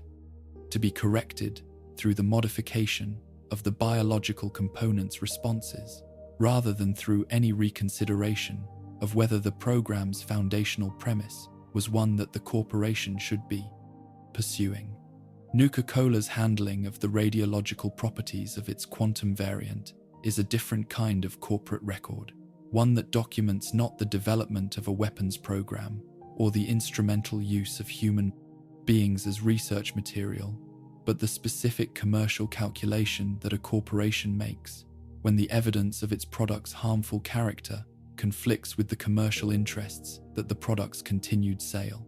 serves. The internal research documentation on Nuka-Cola quantum strontium-90 content is present in the surviving records in the specific form that corporate research takes when it has produced findings that the corporation's commercial interests require to be managed rather than disclosed, present, specific, clearly understood by the people who produced it and the people who reviewed it, and consistently addressed through the application of institutional frameworks that converted the question of what to do with the information from a moral question into a regulatory and communications question. The specific chain of decision-making that the records document, from the initial research findings, through the regulatory assessment, through the communications strategy, through the product launch, is a chain in which each individual decision appears, within the institutional context in which it was made, as a reasonable professional judgment, and in which the aggregate outcome of those individually reasonable professional judgments is the knowing introduction of a radiologically active beverage to a consumer market whose members were not informed of its radiological properties. What the accumulated corporate record reveals across Vault-Tec's experimental protocols and West-Tech's weapons development and Robco's brain procurement and Nuka-Cola's radiological management is the specific institutional mechanism through which ordinary professional activity produces extraordinary harm. The mechanism is not malice, which would be simpler and in its own way more comprehensible. It is the organization of professional activity within frameworks that systematically remove from individual consideration the questions whose answers would make the activity impossible to continue, frameworks that assign the evaluation of harm to roles sufficiently distant from the harm's production that the evaluation never encounters the reality it is supposed to be evaluating, that convert the specific people bearing the cost of corporate activity into the abstract categories that institutional documentation requires,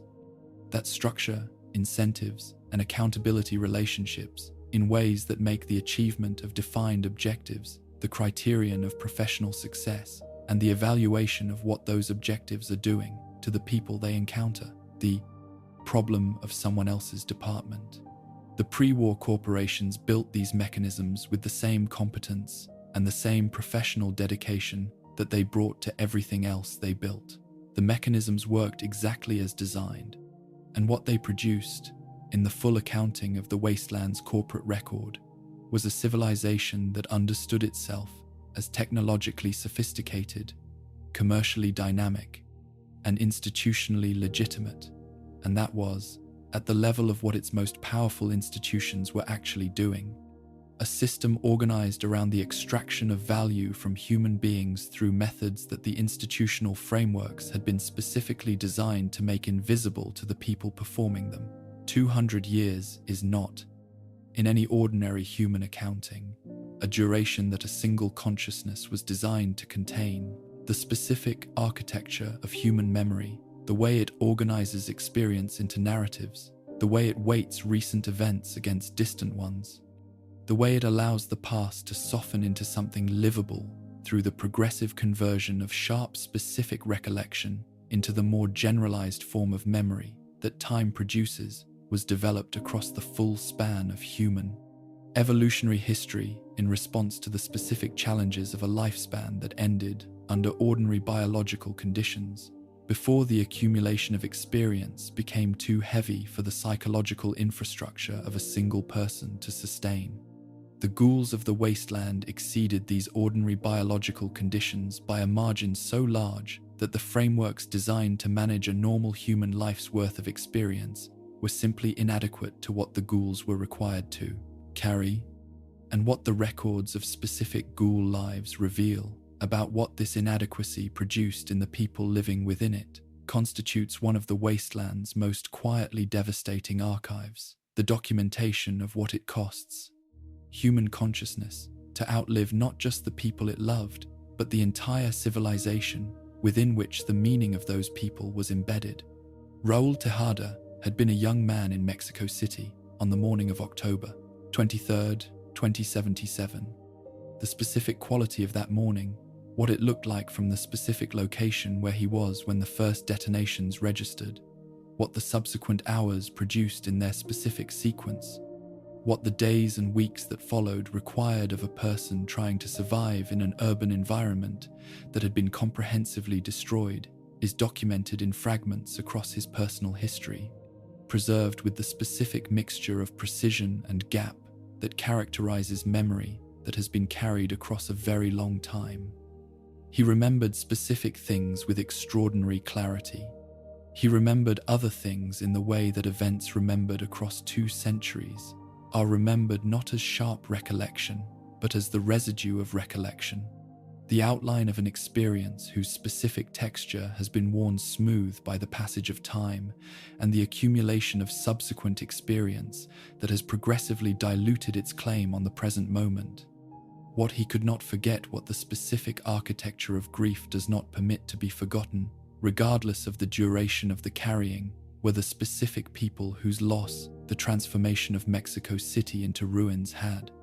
required him to sustain. Not the loss in the abstract, not the death toll as a statistic. The specific individuals, their specific faces, the specific quality of their presence in his life before the morning of October 23rd removed that presence permanently. 2 centuries of living after those losses did not diminish the losses in the way that the ordinary passage of time normally diminishes. Grief did not convert them, through the familiar process of memorial softening, into something that could be held with more equanimity than the original event permitted. What it did instead was accumulate additional losses alongside them, losses that arrived at the specific rate that the wasteland's environment and the ghoul's longevity combined to produce, which is to say, at a rate far exceeding anything that the human psychological infrastructure for managing loss had been designed to sustain. Every relationship formed after October 23rd, 2077, was a relationship whose end Raoul would live to witness, because the people he formed relationships with were people who aged and died at the rate that human biology produced. While he continued, the specific loneliness that this arithmetic generated, the knowledge, present at the beginning of every new relationship, that the relationship would end with the loss of the person who was not going to outlive the century, is something that the wasteland's psychological vocabulary had not developed language adequate to describe, because no previous human experience had produced a population for whom this was a routine condition rather than an exceptional one. The underworld community, established in the ruins of the Museum of History in Washington, represented a specific attempt to address this loneliness through the construction of a community organized around people who shared the condition that produced it. A settlement whose population of ghouls meant that the specific arithmetic of outliving everyone around you did not apply within its walls in the way that it applied everywhere else. The oldest inhabitants of Underworld carried between them a direct documentary record of the pre-war world that no other source in the capital wasteland could provide, not as historical knowledge derived from texts and artifacts, but as lived experience, as the specific texture of a civilization that they had personally inhabited and that had been destroyed while they were inside it. Roy Phillips, Carol, Greta, these were people for whom the pre-war world was not history. It was last week in a very deep sense, the sense in which the things that shaped you remain present regardless of how long ago they occurred. The ruins that surrounded Underworld were not ruins to them in the way that ruins imply distance from what they had once been. They were the specific places where the world they had known had been located, transformed beyond recognition but still occupying the same geographic coordinates, still carrying in their physical structure the residue of what they had been before the bombs made them into what they were now. Carol's memory of the pre-war world and what the conversations she was willing to have about it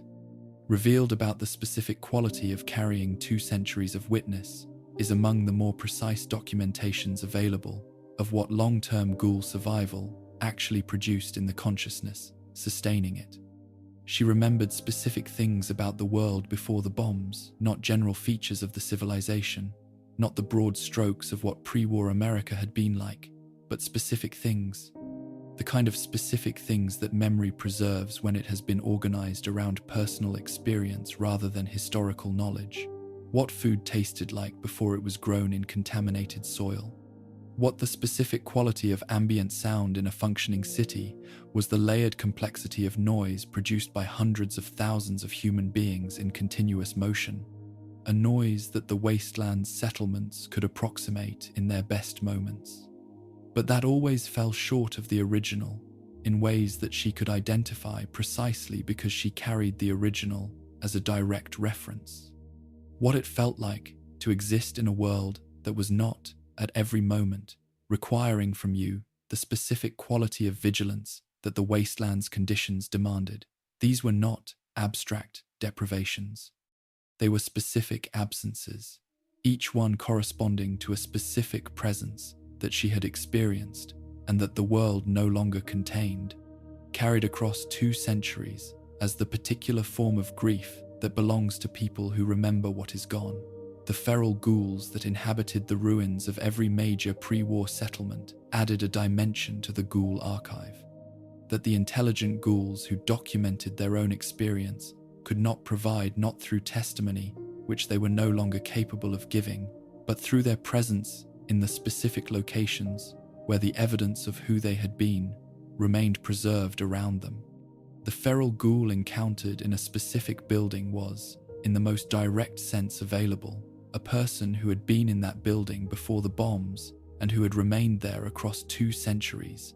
transformed beyond the capacity for the self-awareness that would allow them to understand their own history, animated by the remnant biological imperatives of an organism whose higher functions had failed without the organism's survival capacity failing alongside them.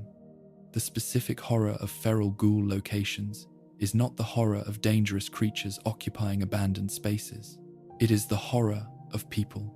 specific people, who had had names and relationships and ordinary human concerns present in the same spaces they had occupied before the war, in a form that retained enough of their biological continuity to constitute a connection to what they had been, and that had lost everything that made that connection meaningful. They had not left. They had simply lost the capacity to understand that they had stayed. The threshold between retained intelligence and ferality was the specific element of ghoul existence that hung over every intelligent ghoul's life with a weight that nothing else in the wasteland quite replicated, the knowledge that the same process that had extended their survival beyond any ordinary biological limit had also introduced into that extended survival a specific form of failure mode that no other kind of person faced. The intelligent ghoul who maintained their full cognitive and emotional functions across decades or centuries did so without any guarantee that the maintenance would continue, without any reliable means of predicting when or whether the threshold would be reached,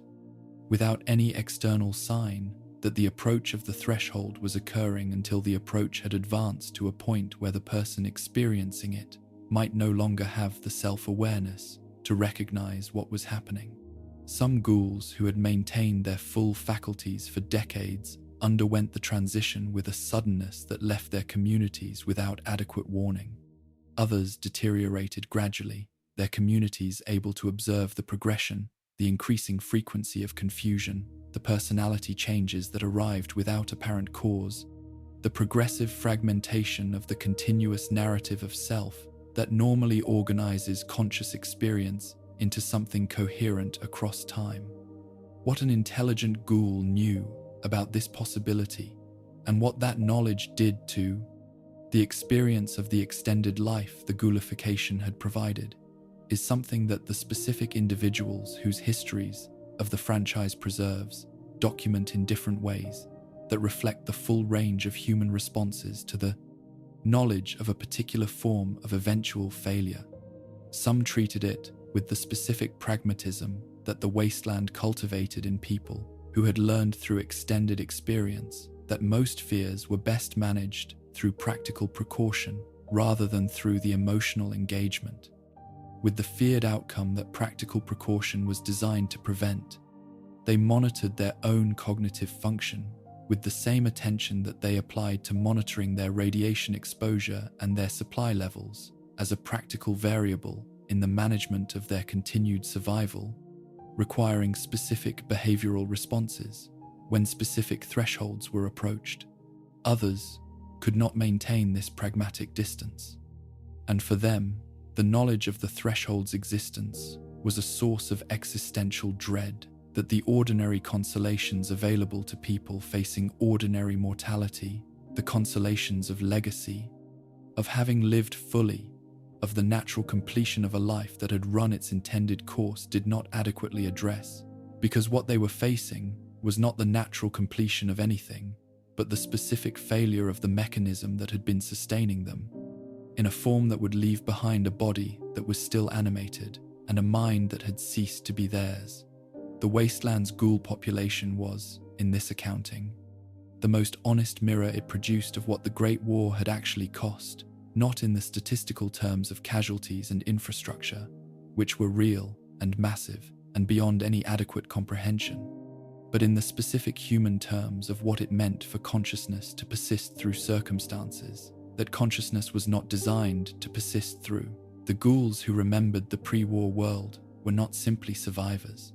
They were the living record of what the world that was destroyed had actually contained, not as history, which can be known at a distance, but as personal experience, which can only be carried, and what they revealed, through the specific evidence of what the carrying had done to them across 2 centuries, was that consciousness is not simply the passive witness of experience, but is itself shaped by what it witnesses, that what a mind contains changes the mind that contains it, that the specific losses and the specific duration of the carrying had converted the people who were doing the carrying into something that no pre-war framework for understanding human experience had been designed to describe or support. The specific individuals whose ghoul histories the franchise preserves in sufficient detail to constitute genuine case studies, rather than simply background presence, offer the most direct available evidence of what these broader patterns looked like at the level of a specific life being lived within them. Hancock's history is instructive precisely because it represents the least typical of the available responses to ghoulification, the response that had passed through the grief and the isolation and the specific weight of what extended survival required, and had arrived, through a process whose cost his manner consistently understated, at something that functioned as a form of fierce equanimity. Hancock had not ghoulified through the gradual accumulation of radiation exposure that produced most ghouls. He had ghoulified deliberately through a conscious act of self-transformation undertaken at a specific moment of crisis, consuming a combination of experimental chems and concentrated radiation in a process whose physical cost he described afterward, with the cheerful detachment of someone who had decided before beginning it that whatever the process required was an acceptable price for what it would produce. What it produced was a ghoul who understood his condition not as a loss of what he had been, but as a liberation from the constraints that the pre-ghoulified version of himself had been unable to escape a framework for understanding the transformation that was simultaneously a genuine philosophical position and a form of psychological management, a way of inhabiting a condition that most people who found themselves within it experienced as devastating by converting its most difficult features into evidence for a particular understanding of what freedom meant and what it required. The community he built in Goodneighbor reflected this understanding in its organizational principles, a settlement explicitly constructed around the premise that the transformations the wasteland worked on human beings were not automatically disqualifying. That personhood was not contingent on the maintenance of any particular physical form, that the specific judgment applied to individuals by communities that used appearance as the primary criterion of belonging was a judgment that Goodneighbor would not replicate.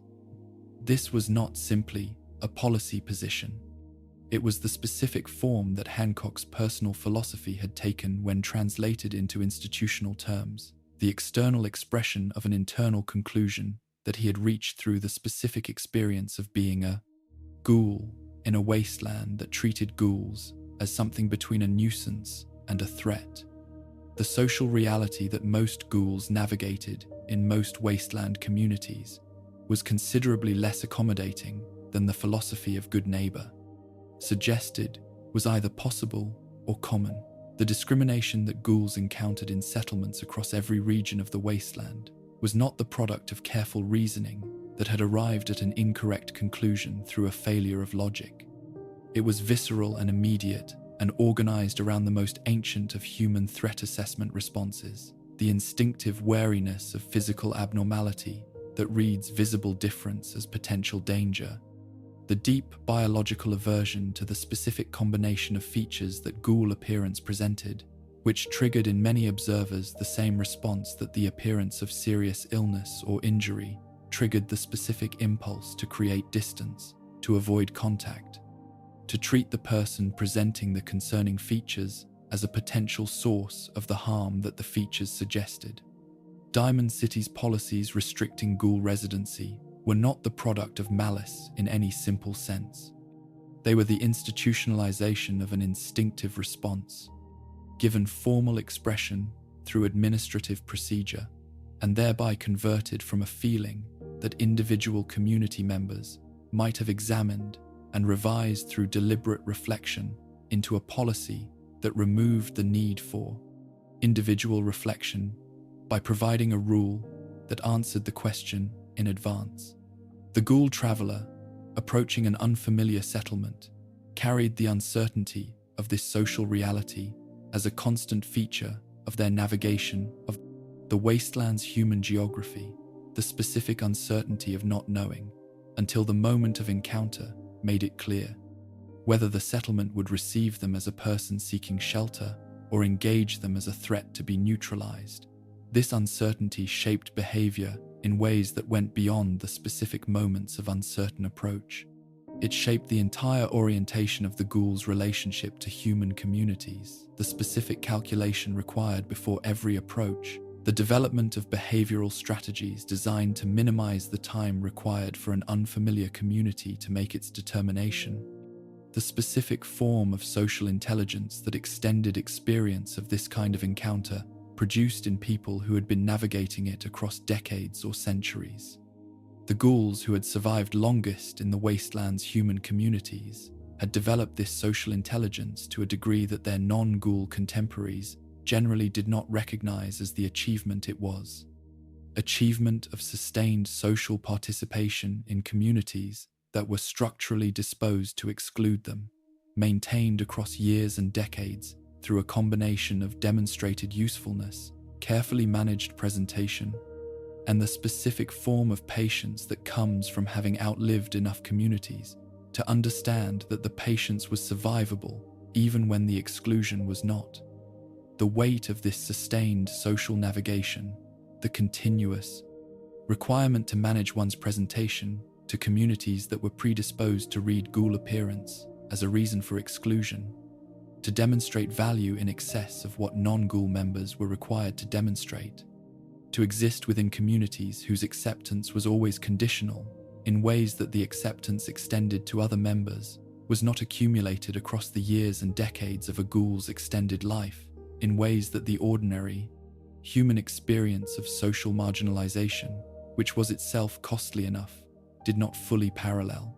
The ordinary human experience of social marginalization was bounded by a lifespan that ended before the accumulation could reach the specific magnitude that the ghoul's extended survival produced. The ghoul, who had been navigating the specific social arithmetic of ghoul existence in the wasteland's human communities for 150 years, had been accumulating that weight for 150 years, without the mortality that would eventually relieve the ordinary person of what they were carrying, and with the specific additional weight of knowing that the communities whose acceptance they were managing were communities whose members they would outlive, that the relationships they were sustaining at such cost were relationships that would end again, with the death of the people who were not going to be there in another century. The philosophical dimensions of ghoul existence, the specific questions that extended survival in the post-war world, forced intelligent ghouls to confront in ways that no prior philosophical tradition had adequately addressed, represent a strand of the ghoul archive that is less frequently documented than the biographical and social dimensions, but that is present in the records of ghouls who were sufficiently reflective about their own experience to have attempted to articulate what it required of them in terms that went beyond the immediate practical challenges of navigation and survival. The question of what identity was, and whether it persisted through the kind of radical physical transformation that ghoulification represented, whether the person who had walked through the bombs and emerged 2 centuries later as a ghoul was the same person or a different person, occupying the same biological substrate, was a question that most philosophical traditions had addressed only in the abstract, as a thought experiment about the conditions of personal identity, rather than as a practical question about the nature of a specific person's relationship to their own history. For the intelligent ghouls of the wasteland, it was not a thought experiment. It was the question their existence posed every day, the question that determined how they understood their relationship to the memories they carried and the losses they mourned, and the civilization they had inhabited before it was destroyed. The evidence of how specific ghouls answered this question for themselves is scattered across the franchise's records in fragments that require careful reading to assemble into anything like a coherent portrait. Some answered it by insisting on continuity, by understanding themselves as the same people they had been before the transformation, carrying forward into the transformed existence the full weight of the pre-transformation life as something that remained genuinely theirs. This answer had the advantage of preserving the framework within which the losses they had sustained retained their full meaning. If the person who had survived was the same person who had lost the people and the world they mourned, then the grief was appropriate, the mourning was accurate, the specific emotional weight they carried was the weight that the losses warranted. It had the disadvantage of requiring the carrying of that weight without limit, without the relief that biological mortality eventually provided to the non-ghoul who sustained comparable losses. Others answered it by understanding the transformation as a form of discontinuity, by treating the ghoul they had become as a new being that carried the memories of a previous person without being fully continuous with that person, a framework that offered a certain kind of distance from the pre-transformation losses, but that also required acknowledging that the specific person who had loved the specific people now lost was not, in the most precise sense, the person who was now carrying the memory of that love. Neither answer was adequate. Both were attempts to organize an experience that exceeded the organizational capacity of the frameworks available for organizing it. And the inadequacy of both was itself a form of evidence. Evidence that the ghoul's situation was genuinely novel in the history of human experience, that it exceeded the reach of every prior framework that had been developed for understanding what it meant to be a person surviving across time, and that what it required was not the application of existing frameworks, but the development of new ones in conditions that were not hospitable to the patient work of philosophical development. The wasteland's ghouls were doing the work of developing those frameworks in real time, under operational conditions, without access to the traditions and communities and the extended quiet reflection that philosophical development normally required. What they produced was imperfect and provisional, and marked by the specific conditions under which it was produced. It was also, given those conditions, extraordinary, the genuine attempt of specific individuals to understand their own unprecedented situation using whatever conceptual tools the wasteland's limited resources had left them, carried forward across 2 centuries of experience that no prior human life had accumulated in a world that had not, for the most part, made space for the difficulty of what they were attempting. The act of writing in the face of death is not, in any ordinary accounting, a practical activity. It does not extend the life of the person performing it. It does not address the immediate physical circumstances that have produced the awareness of approaching death. It does not provide comfort in any of the direct physical forms that comfort takes when the body is the site of the crisis. It does not reduce pain or restore function or reverse the biological processes that are running their course. Regardless of what the mind that inhabits the failing body chooses to do with the time that remains. What it does is something that the practical accounting misses entirely, something that the records left by people who chose to write in the face of death consistently demonstrate across every region of the wasteland and every form that the dying took. It insists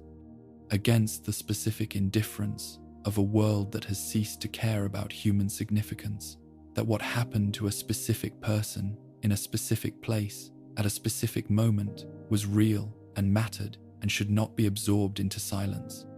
The terminal entries and holotapes and handwritten notes that the wasteland preserved in the ruins of the old world and the communities of the new one constitute the most honest archive. The wasteland produced honest because the people who created it were beyond the specific, social, and professional pressures that normally shape what people say about their circumstances. Honest because the approach of death removes certain categories of pretense that the continuation of life makes available. Honest in the specific way that final statements are honest when the person making them understands they are final. The terminals written in the immediate aftermath of the Great War by people sustaining fatal radiation exposure represent the earliest, and in certain respects the purest stratum of this archive. The records produced by people who had survived the initial detonations and were documenting their own dying in real time,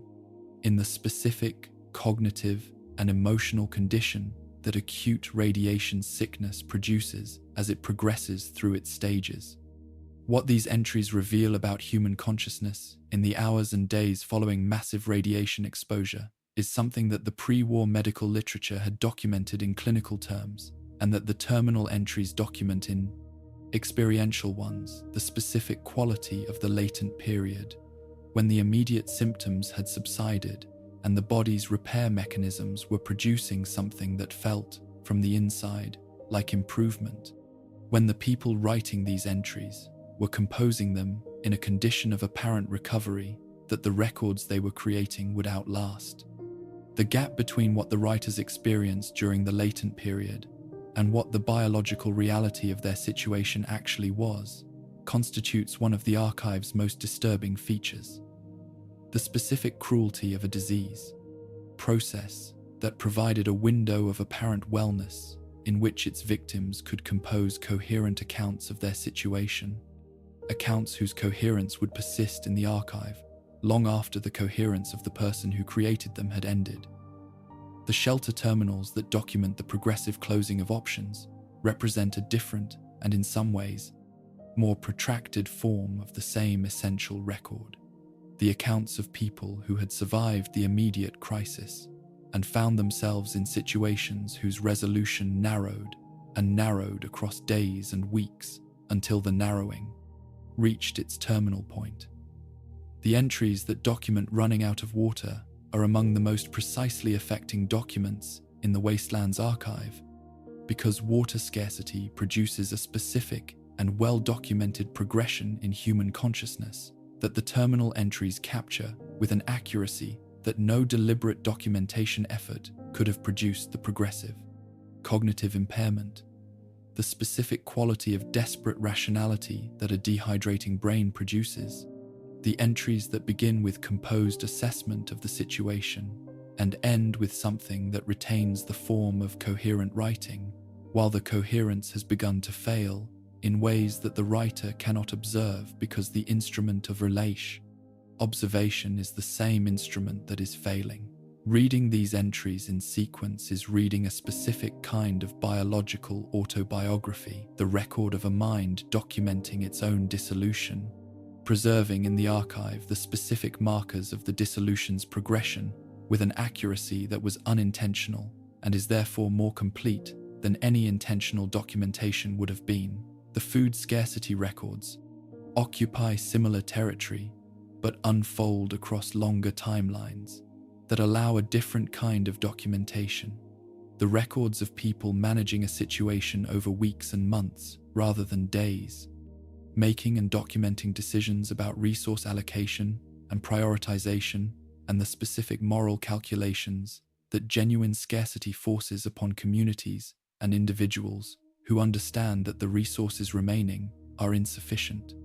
for everyone who requires them. These entries document the specific texture of decision-making under conditions of genuine scarcity, not the stylized moral dilemmas that pre-war philosophical traditions had constructed as thought experiments about the ethics of allocation, but the actual quality of the choices that actual people made when the philosophy had to become practice, and the practice had consequences that could not be walked back.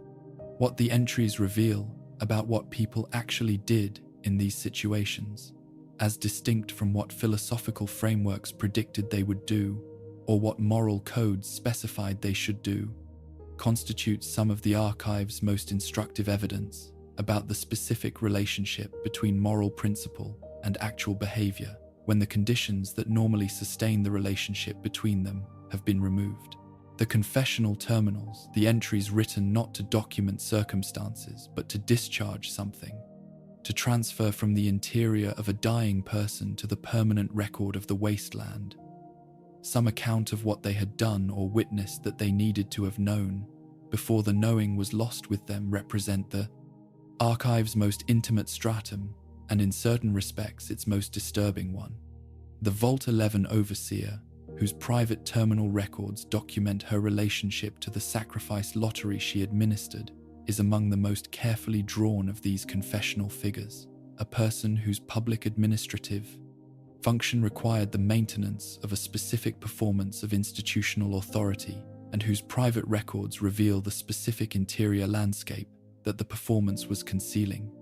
the specific quality of what it cost to make the decisions the role required, while knowing, with the precision that intelligence and conscience combined to produce, exactly what the decisions cost the people they were made about. Her records do not read as the confessions of a person who had abandoned their moral sense in favor of institutional obligation. They read as the records of a person whose moral sense had remained entirely intact and had been the instrument through which the cost of the obligation was experienced, who had felt, with complete clarity, the weight of what was being required, and who had complied anyway, and who had carried the compliance across years in the specific form that actions undertaken against one's genuine moral assessment are carried when there is no mechanism available for putting them down. The soldier's audio log from the Museum of Witchcraft documents a different kind of final record, not the drawn-out accounting of a person managing a protracted dying, but the real-time documentation of a specific night whose end was visible from its beginning. What the recording preserves is the specific quality of consciousness in a person who has understood their situation completely and has nothing available to them except the continuation of consciousness in a situation that consciousness cannot improve. The sounds documented in the recording what they were, what they meant, what the soldier's progressive understanding of them reveals about what was happening outside the door he had locked, constitute a record of a specific person's experience, of a specific night that no deliberate documentation effort could have produced, because deliberate documentation does not capture the specific quality of a voice that has accepted what a voice that has accepted nothing does not produce. What makes this recording among the most affecting documents in the Wasteland's archive is not the horror of what it describes. The wasteland contains descriptions of comparable and greater physical horrors throughout its extent, but the specific intimacy of a person speaking in real time to a recording device, in the full knowledge that the recording device is the only audience available to them, that the words they are producing will not change anything about what is happening or what will happen, and that they are producing them anyway because the production of words in the face of what is happening is the specific form of insistence on significance that this person, in this moment, with these resources, is capable of making. The FEV researchers whose final entries document their awareness of what the research program they had served had produced represent yet another variation on the confessional form people whose dying created a specific opportunity for a reckoning with their professional history that the continuation of life and career had not required them to perform. Some of these entries are remarkable for what they reveal about the specific relationship between professional identity and moral self-assessment that the pre-war research context had produced in the people working within it. The specific difficulty of arriving at the end of a career that had been understood throughout its duration as legitimate and professionally respectable, at an assessment of what the career had actually contributed to that was incompatible with the understanding that had sustained it. The entries that document this reckoning are not the entries of people who had always known and chosen to ignore. They are the entries of people who are arriving through the specific conditions that final accounting produces, at an understanding of their own history that the frameworks within which they had operated had made unavailable during the operation. The dying removed the frameworks. What remained without them was the specific evidence of what the work had actually been, examined now without the institutional context that had organized it into something professionally legitimate. And the examination produced in some of these writers the specific quality of grief that belongs to people who have discovered late what their lives were for, what the full archive of terminal confessions and final recordings reveals, across its full breadth and variety, is the specific human need that the act of final documentation serves the need to be witnessed, to have what happened to a specific person in a specific place acknowledged by some consciousness beyond the consciousness that experienced it, to insist through the act of recording that the experience was real and that the reality of it deserved to persist beyond the person who contained it. The wasteland's indifference to human significance was comprehensive and structural. It preserved and destroyed without reference to what deserved preservation or what deserved to end, maintained the terminal entries alongside the bones of the people who had written them with the same impersonal completeness that it maintained everything else. But the people who wrote those entries had understood, at the moment of writing, that the indifference was not the final word, that the act of writing was itself a refusal of the indifference, an insistence on significance in the specific conditions of its most radical denial, a claim on the future attention of whoever would eventually arrive and read what had been left. The wasteland kept those records. The records kept those people, not alive, not recoverable, but present in the specific form that final testimony makes possible, witnessed at last by the eyes that found the terminal glowing in the dark of an abandoned room and chose to read what was written there. The specific quality of attention that reading these records requires is itself a form of moral action, not in any grandiose sense, not in the sense that suggests the reader's engagement with a terminal entry 200 years after its composition changes, anything about the circumstances that produced it, but in the specific sense that attention given to the record of a specific person's experience constitutes a form of acknowledgement that the person and the experience existed and mattered, which is precisely the acknowledgement that the act of writing the record was attempting to secure. The people who wrote these entries were writing to be read. They were writing in the hope that someone would eventually arrive in the abandoned room or the sealed vault or the collapsed shelter and find what they had left and understand, through the finding, that something had happened here that deserved to be known. The reading fulfills that hope across whatever distance of time separates the writing from the reading. And the fulfillment is not nothing. It is the specific transaction that the act of final documentation was designed to complete, the closing of a circuit between a consciousness that insisted on being witnessed and a consciousness that chose to be the witness. The holotape recordings that constitute a parallel strand of the archive to the terminal entries add a dimension that written records cannot provide the specific quality of a voice, carrying in its tone and its cadence and the particular ways it breaks or holds steady information about the interior state of the person producing it that the written word cannot fully convey.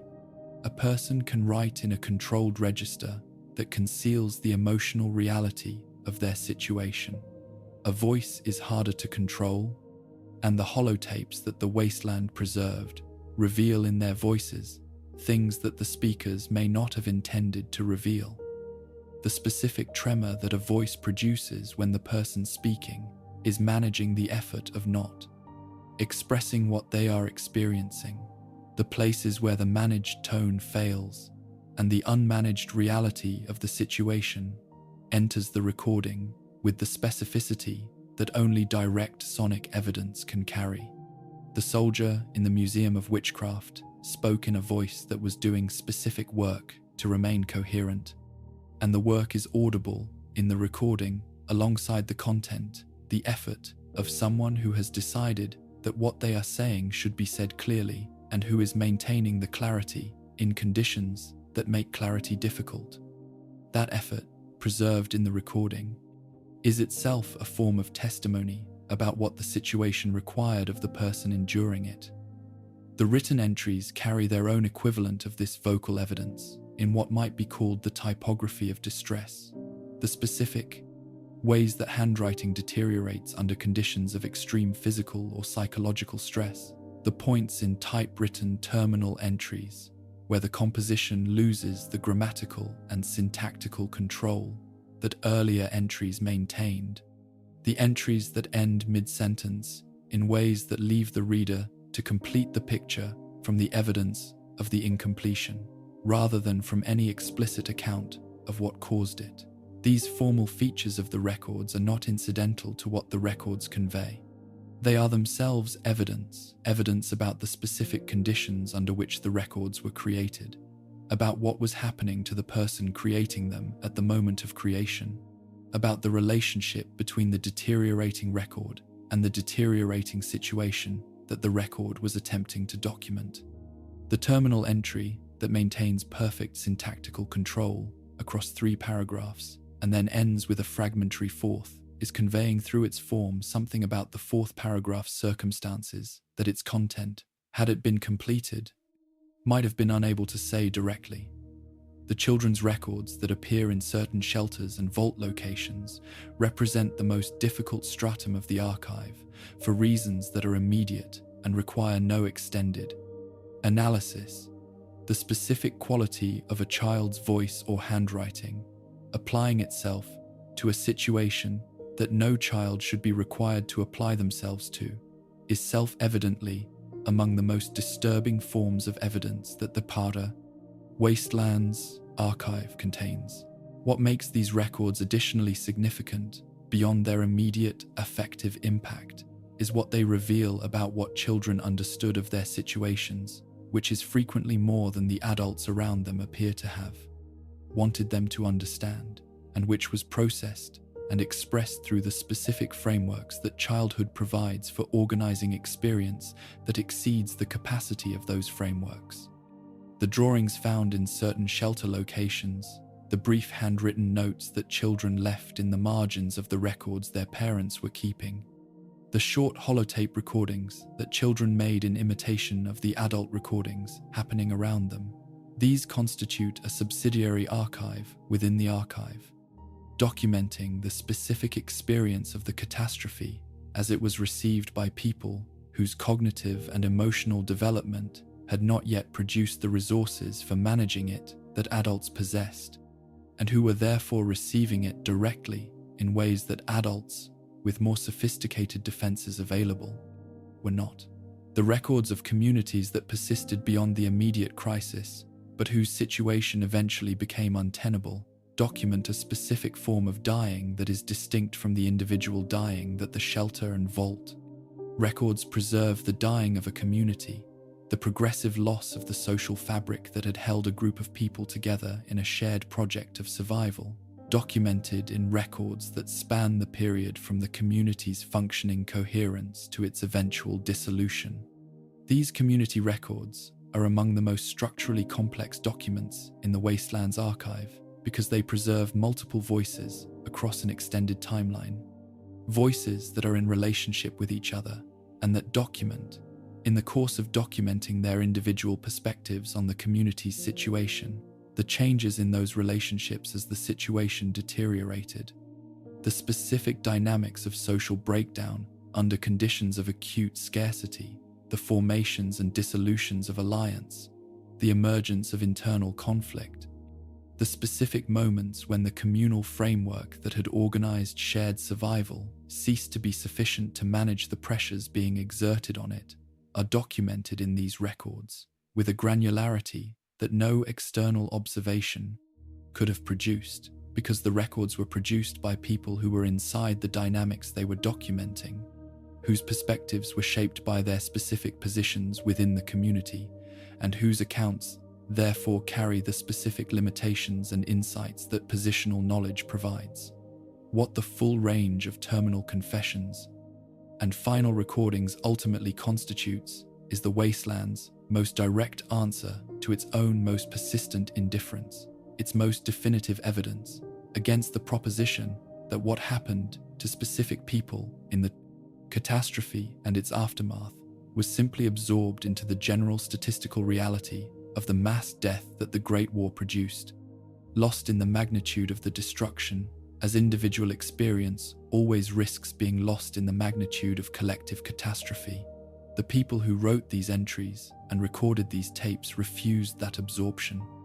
They insisted, in the specific conditions of their extremity and with the specific resources available to them in those conditions, on the particularity of their own experience, on the fact that what was happening to them was happening to them specifically, to people with specific histories and specific relationships and specific things they had intended to do that the situation was now preventing them from doing, and that this specificity deserved to be recorded and preserved and eventually read by whoever would come after. The wasteland preserved what they left. The preservation was indifferent. It made no selection on the basis of which records deserved to survive and which did not. Maintained the significant alongside the trivial with the same comprehensive impartiality that characterizes all preservation that is not the product of deliberate curatorial decision. But the records that the people left were not indifferent. They were the specific opposite of indifferent. They were among the most deliberate and considered acts that the circumstances permitted, the specific form of insistence on significance that was available to people for whom all other forms had been foreclosed. The terminals glow in the dark of the abandoned rooms. The tapes wait in the dust of the shelters. The words remain, addressed to whoever would come, patient across 2 centuries, waiting to complete the transaction that the writing began. Children did not choose the world they were born into. This observation requires stating not because it is obscure, it is among the most obvious facts available about the condition of childhood in any historical period, but because the specific form it takes in the wastelands. Context produces a quality of moral weight that the general observation does not automatically carry. Every generation inherits the consequences of the decisions made by the generations that preceded it, and every child is born into circumstances that their birth did not create and their consent was not sought for. What distinguishes the children of the wasteland from the children of the pre-war world in this respect is not the structure of the inheritance. That structure is universal and constant, but the specific character of what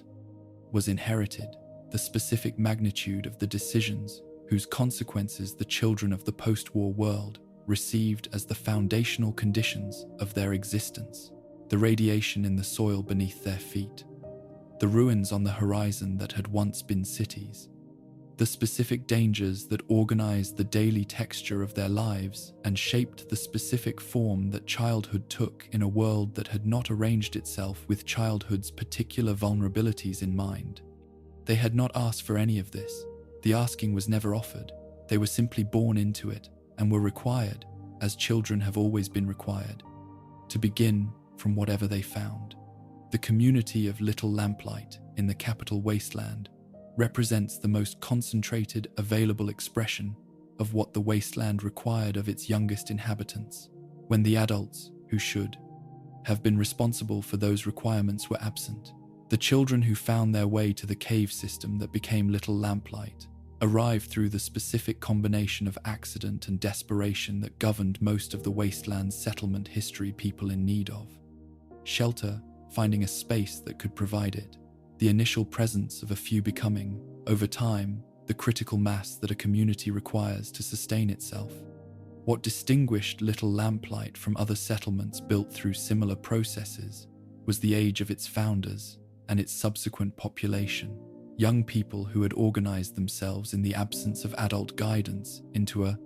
functioning community with its own governance structures, its own resource management systems, its own cultural practices and internal hierarchies and methods for transmitting the knowledge and values that the community had determined were worth transmitting. The achievement this represented was genuine and should be acknowledged as such before the analysis of its costs begins, because the acknowledgement is part of the honest accounting children who had been deprived of the protective structures that childhood is supposed to depend upon, had constructed in their place something that worked well enough for them to still be alive and together when the outside world eventually found them, and that working is not nothing in a world that offered no patience for the process of learning what working required. The Bittercup journals that survive from Little Lamplight document the interior life of the community with a specificity that the official governance records cannot provide. The personal record of a specific young person navigating the specific social dynamics of a community whose organizing principles had been developed by people whose developmental stage made those principles simultaneously more idealistic and more rigid than adult constructed equivalents tended to be.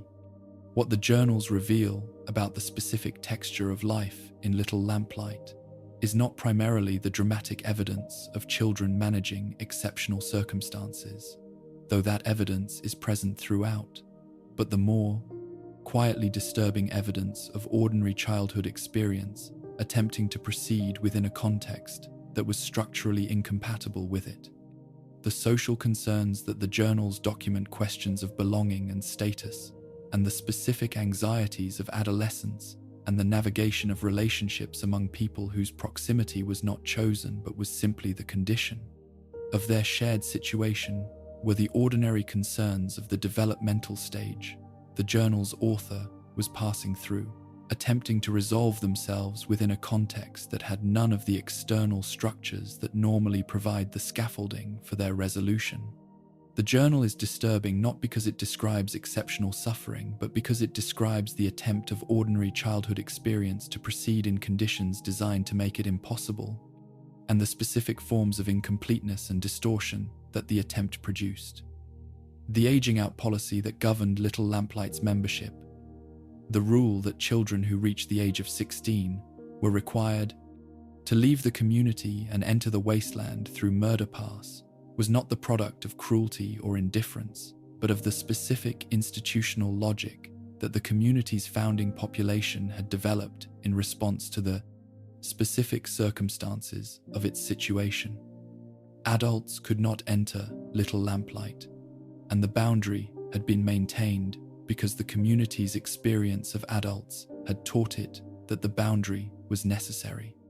The transition from child to adult, the specific biological and social threshold that the community had determined at 16, therefore required the transition from the community's interior to its exterior, from the protected space of the cave system to the unprotected space of the wasteland beyond Murder Pass.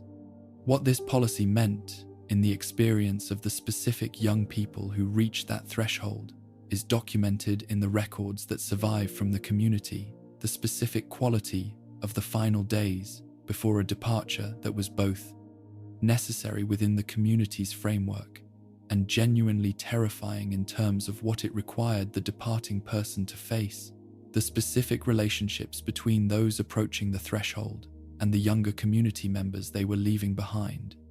the specific forms of preparation and farewell that the community had developed for a transition that recurred regularly enough to have acquired its own ritual forms. The vaults whose experimental designs incorporated children as subjects present a different and more directly disturbing dimension of the children's archive.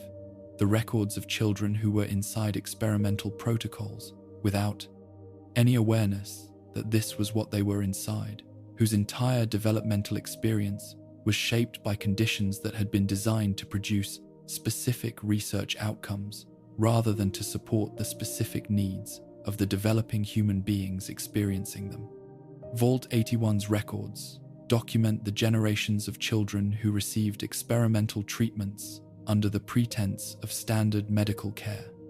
Children whose trust in the authority figures responsible for their welfare was the specific mechanism through which the experimental access to their biology was maintained, whose lack of awareness that they were research subjects was not an oversight in the experimental design, but a feature of it. What the records reveal about how successive generations of overseer managed the knowledge of what the Vault's medical program actually was, the specific mechanisms through which that knowledge was contained within the fauna administrative level, the specific justifications deployed within those administrative records for the continuation of practices that the people maintaining the records clearly understood would not have been consented to by the subjects, constitutes some of the Vault Archive's most precise evidence about what institutional participation in the harm of children required of the adults who administered it. The Institute's generation of Synth children deployed into Commonwealth communities represented the specific form of threat to children that the Commonwealth's institutional landscape had developed as its most characteristic contribution to the wasteland's archive of harm done to its youngest members. The fear that the Institute's replacement program generated in Commonwealth parents was not abstract. It was the specific, grounded, evidence-based fear of people who lived in a community that had documented cases of children being taken and replaced with synthetic duplicates, whose behavioral calibration was sufficiently precise to pass parental scrutiny in many instances before the discrepancy was detected. The railroad's rescue records of Synth children they had extracted from Institute facilities document what those children reported of their experiences, the specific quality of consciousness that the youngest generation of Institute Synths possessed, their accounts of what it had been like to exist within an organization that had created them and understood them primarily as research products and deployment assets, rather than as the conscious beings that their self-reports consistently and specifically indicated they were. The specific horror of these records is the horror of consciousness, reporting its own instrumentalization of beings whose capacity for subjective experience was evident in the character of what they reported, describing the specific conditions of an existence in which that capacity had been treated as irrelevant to the purposes their creators had designed them to serve. The specific environmental stories of children preserved in the ruins of the wasteland constitute the most diffuse and, in certain respects, the most affecting stratum of the children's archive. The evidence not of documented histories, but of presence, of the specific signs that children had been in specific places at specific times, preserved in the physical arrangement of the objects they had inhabited alongside and in the brief records they had left. The toys arranged in specific configurations in specific rooms, the drawings preserved on walls that had survived the structural collapses that claimed everything else around them, the short journal entries and the brief notes and the small personal objects that had been carried into shelters by children who understood well enough that they were going somewhere they might not come back from to choose what to bring with them. Each of these constitutes a specific form of evidence about a specific child whose individual history the larger archive has not preserved in sufficient detail to reconstruct in full, preserved in the specific form that children's presence always leaves not the comprehensive documentary record of an adult's institutional participation, but the specific physical traces of a developing consciousness, inhabiting a space and leaving behind the evidence of that habitation. What the full children's archive reveals about the specific quality of the failure that produced the world these children inherited is something that the full children's archive adult archive, for all its comprehensiveness, cannot convey with equivalent directness, because children are the specific population for whom the full weight of inherited catastrophe is most completely unearned, for whom the distance between what they received and what they deserved is most impossible to rationalize or justify through any framework that distributes responsibility according to participation. The adults who survived the Great War had, most of them, been participants in the civilization that produced it, not in the sense of having made the specific decisions that led to the bombs,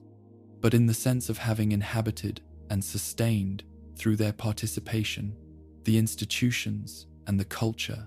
and the economic arrangements that the bombs were the terminal expression of.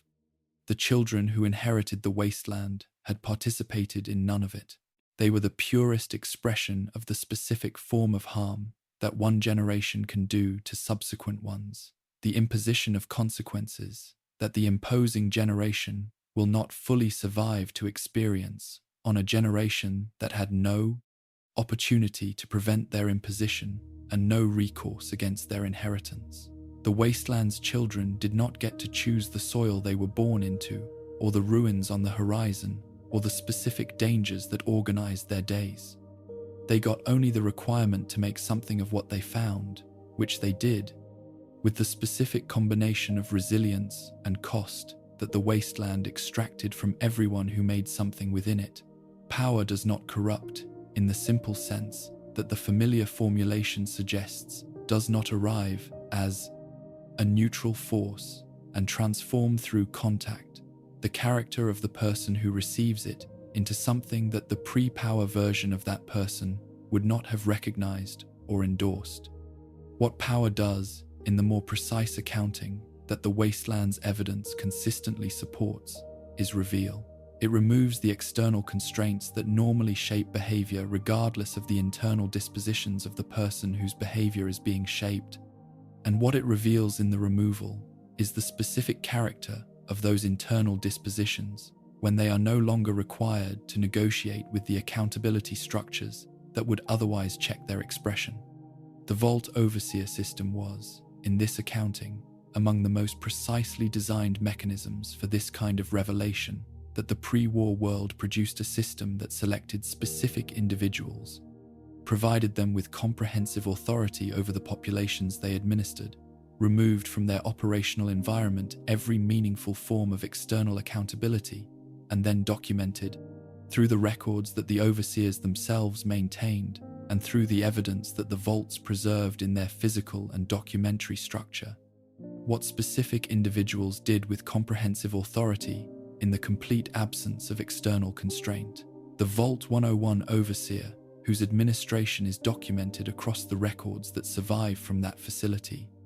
represents one of the most thoroughly preserved case studies in the psychology of power without accountability that the Vault archive contains, preserved not because his administration was the most extreme of the documented cases, but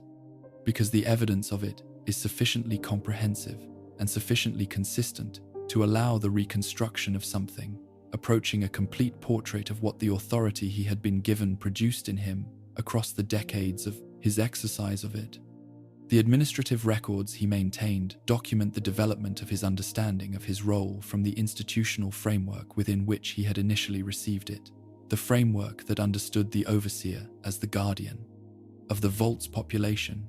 responsible for their welfare and their continued survival into something considerably more personal, considerably more organized around the specific satisfactions of uncontested authority than around the welfare of the people over whom that authority was exercised. The transition is not abrupt in the records. It is gradual, which is precisely the character that the transition from legitimate exercise of authority to its abuse reliably takes when the conditions supporting the transition are structural rather than situational, when the shift is produced, not by a specific event that changes the overseer's character, but by the progressive operation of an environment that has removed every external check on whatever the overseer's character was always disposed toward when unconstrained. The decisions that the Vault 101 records document across the administration's history are individually explicable within the framework of vault management that the overseer's institutional training had provided. The decision to restrict exit from the facility was justified through the operational logic of vault security, the maintenance of population stability as a prerequisite for the vault's continued functional integrity. The decision to apply force to the enforcement of the exit restriction was justified through the same logic extended to its operational implications. A security policy that cannot be enforced is not a security policy, but a suggestion, and suggestions are insufficient instruments for maintaining the conditions that the vault's continued operation required. Each decision was presented in the records that the overseer maintained as a necessary response to the specific operational requirements of his situation, and the presentation was not entirely dishonest. The operational requirements were real, and the decisions did address them in the specific sense of producing compliance. What the records do not document, because the framework within which they were maintained had no category for this information, was the relationship between the decisions and the specific quality of satisfaction that the exercise of uncontested authority produced in the person exercising it, and the specific contribution of that satisfaction to the decision's character and to the willingness with which the overseer made them. The broader pattern of vault overseer behavior, documented across the franchise's accessible records, reveals the full range of what the system produced in the different kinds of people who occupied the overseer role across different facilities and different periods of their administration. The range is genuinely wide, and the width of it is itself instructive. Not all overseers who were given comprehensive authority over sealed populations used that authority in ways that the people under it would have recognized as harmful, which demonstrates that the structural conditions the system created were not deterministically corrupting in the sense that would make individual character irrelevant to the outcome. But the structural conditions were corrupting in the sense that they removed the external checks that normally compensate for the specific weaknesses of individual character, which made the outcomes of overseer administration much more dependent on the specific character of the individual overseer than the character of a position in a well-designed accountability system should ever be. The vaults whose populations were fortunate in the specific sense that the person placed in authority over them happened to have the character that the unaccountable exercise of comprehensive authority did not, in their case, distort beyond the limits of what their population could survive. The vaults whose populations were unfortunate in the sense that the person placed in authority over them had the character that the unaccountable exercise of comprehensive authority, in their case, revealed a character that the external constraints of an accountable institutional environment might have contained, and that the vault system's removal of those constraints allowed to express itself in ways that the population under it could not prevent and could not appeal. Other specific overseer records from vaults where the experimental design was deliberately harmful present the most extreme cases of this dynamic. The documentation of people who had been given authority over populations that were, by the design of the program they were administering, destined to be harmed, and who administered that harm across years and decades in the specific conditions of knowing that they were doing it and having no external accountability structure to which the people being harmed could appeal. The range of individual responses documented in these records from the overseers who resisted the experimental protocols and were replaced by Vault-Tec's administrative apparatus to the overseers who administered them, without documented conflict, reveals the specific mechanism through which institutional design shapes moral behavior at the individual level. The overseers who resisted and were replaced were not more moral in some absolute sense than those who complied without resistance. They were people whose specific character included a disposition toward moral agency that the institutional framework's pressure was insufficient to override a disposition that the institutional framework addressed not by engaging with its moral content, but by removing the person who possessed it and replacing them with someone whose character was more compatible with the requirements of the program. The institutional framework was not designed to accommodate moral resistance. It was designed to accomplish research objectives, and the selection pressure it applied to the people it placed in administrative positions over time was selection pressure in favor of people who could be relied upon to accomplish those objectives, regardless of what the objectives required.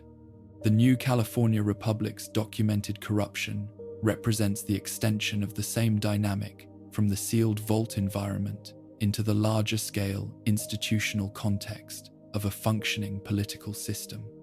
The evidence that the specific mechanism through which comprehensive authority without adequate accountability produces harm was not limited to the artificial laboratory conditions of the Vault program, but operated with equal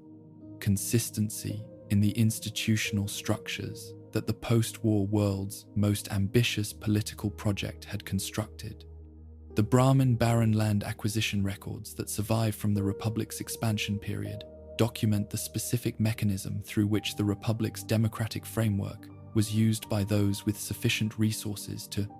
concentrate more resources at the expense of the populations the framework was ostensibly designed to protect. The Senate votes documented in the Republic's political records show the specific pattern that emerges when the accountability relationship between elected representatives and the populations they represent is mediated by the specific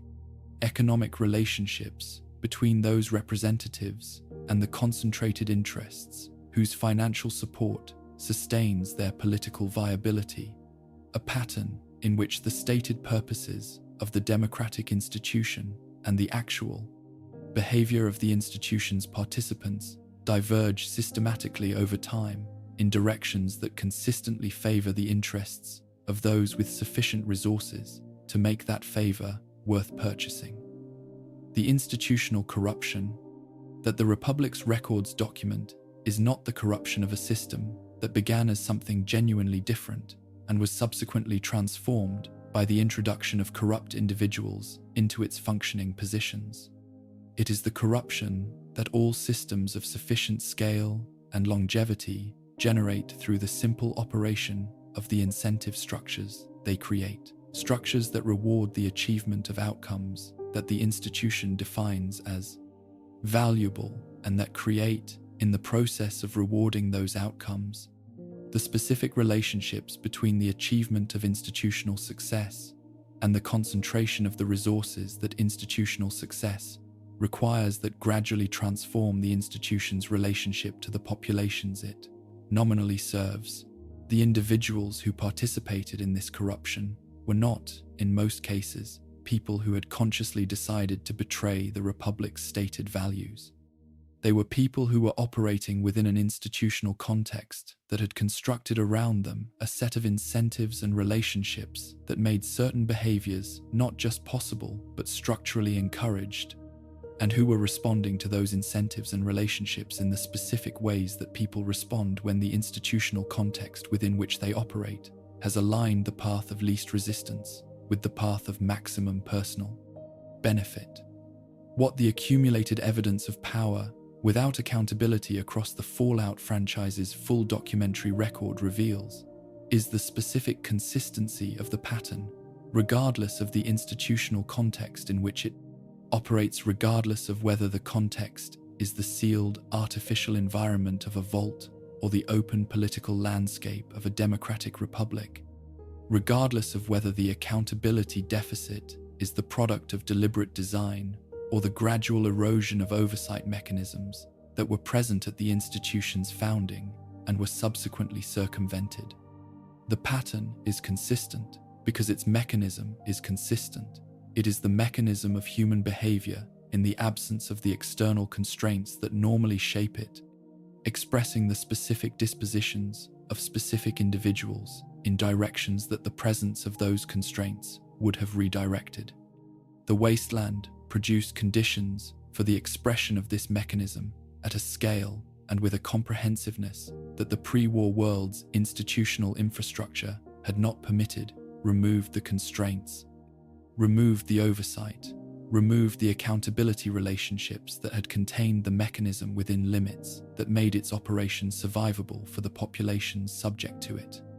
What the records preserved is the evidence of what the mechanism produced when those limits were removed, evidence that is disturbing, not because it describes the behavior of exceptional people operating in exceptional ways, but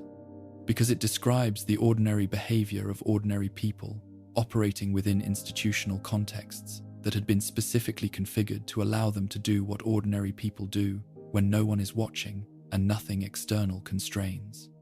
What watching would otherwise have prevented. The specific question that the wasteland's power, without accountability, archive, consistently forces into the open. The question that the overseer records and the Republic's corruption documentation and the Legion's administrative violence and the Institute's research governance all converge upon from their different institutional directions is the question of what oversight actually is and what its absence actually means at the level of the individual person who is no longer subject to it. The conventional understanding of oversight as a constraint on behavior, as a mechanism that prevents people from doing things they would otherwise do, captures part of the reality, but misses the dimension that the projective wasteland's evidence most clearly illuminates. Oversight is not simply a constraint. It is also a framework for understanding what one is doing and why a structure that locates individual action within a context of accountability that gives the action a meaning that extends beyond the individual's own assessment of it. The overseer, who administered a Vault experimental protocol within a framework of external accountability, who understood their actions as subject to evaluation by standards that existed independently of their own judgment, was inhabiting a relationship to their own behavior that was fundamentally different from the relationship inhabited by the overseer, who administered the same protocol without external accountability, even if the external behavior produced by the two relationships was identical. The presence of accountability does not merely constrain what people do. It shapes how people understand what they are doing, which shapes what they are willing to do, which shapes what they actually do, in ways that the presence or absence of external constraint only partially captures. The Legion's administrative violence is documented across survivor accounts and the physical evidence of its operational territory in ways that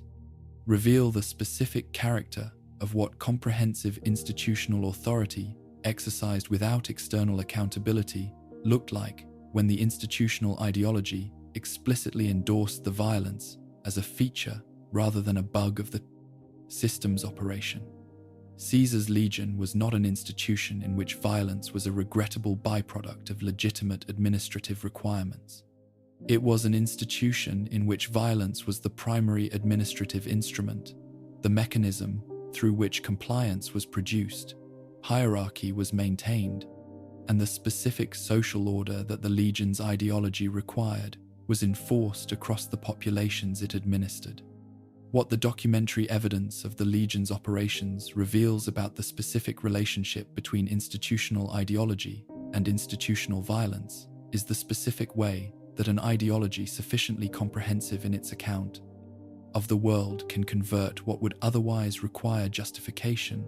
into something that requires no justification, because the ideology has already determined that it is correct. The people who administered the Legion's violence were not people who understood themselves as doing something that required moral defense. They were people who understood themselves as doing what the institutional framework they had committed themselves to required, and the institutional framework had determined in advance what it required and why the requirement was justified. And the determination was sufficiently total that the question of whether individual acts of violence were acceptable was effectively removed from the range of questions that required individual answers. The specific survivors whose accounts of Legion operations are documented in the franchise's records provide the dimension of the Legion's administrative practice that the institutional documentation cannot provide the experience of being subject to. The power that the Legion exercised, the specific texture of what it meant to be in the position of the population the Legion administered, rather than in the position of the administration itself. These accounts document the specific forms of adaptation that populations develop when they are subject to comprehensive authority, exercised without accountability, the behavioral modifications that survival in such environments requires. The specific kinds of knowledge about the authority's expectations and tolerances that people develop when accurate knowledge of those expectations and tolerances is the primary tool available for managing the danger that the authority represents. The survivor accounts describe not simple suffering, but the specific cognitive and social complexity of navigating an environment in which authority is total, and the only available response is the development of sophisticated understanding of how the authority operates and where its tolerances lie. This cognitive complexity is itself a form of evidence about what living under power without accountability requires of the people subject to it. The specific investment of cognitive and emotional resources in the management of danger that those resources would otherwise be available to invest in the ordinary projects of a human life. The Brotherhood of Steel's relationship to the populations it operated alongside presents a different variation on the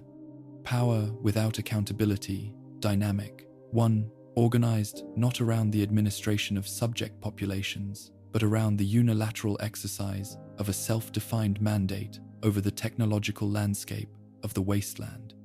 without the consent or participation of the communities affected by that exercise. The Brotherhood's institutional self-understanding positioned its technology acquisition program as guardianship, the responsible stewardship of advanced technology by an organization with the expertise to manage it responsibly, in contrast to the irresponsible management that had produced the catastrophe the Brotherhood's founders had witnessed.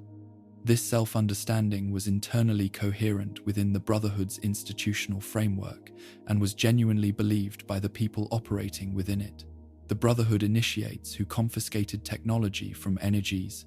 wasteland communities were not performing an act that their own framework recognized as predatory. They were performing an act that their framework recognized as necessary and responsible, the fulfillment of an institutional obligation that superseded the claims of the specific communities from whom the technology was being taken. What the communities from whom technology was taken experienced as the loss of resources that their survival depended upon was, within the Brotherhood's framework, the appropriate reallocation of materials to the institution best positioned to manage them responsibly. The two frameworks produced incompatible assessments of the same action because they were organized around incompatible understandings of what the action was for and whose welfare it was supposed to serve. The Brotherhood had the weapons and the armor and the institutional cohesion to ensure that its framework was the one that determined the outcome.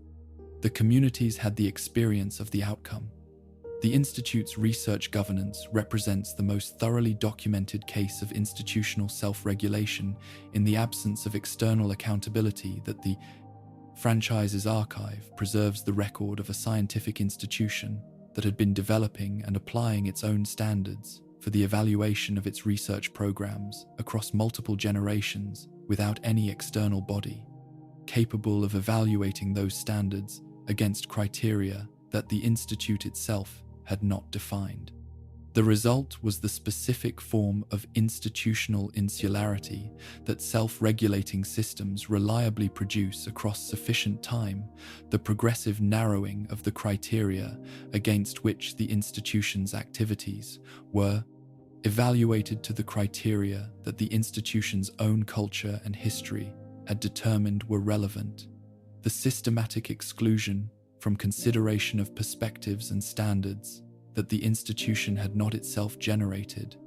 the conversion of the institution's internal consensus about what constituted legitimate research activity into the effective definition of legitimacy itself.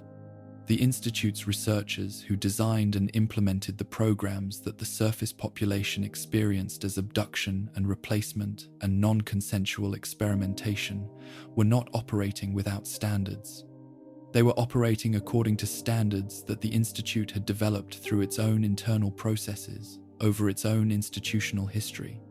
Standards that were sufficiently comprehensive within the institution's framework to make the programs they governed appear not just acceptable, but scientifically rigorous. The problem was not the absence of standards, but the absence of any mechanism through which standards generated outside the institution could be brought to bear on what the institution was doing. The absence, which is to say,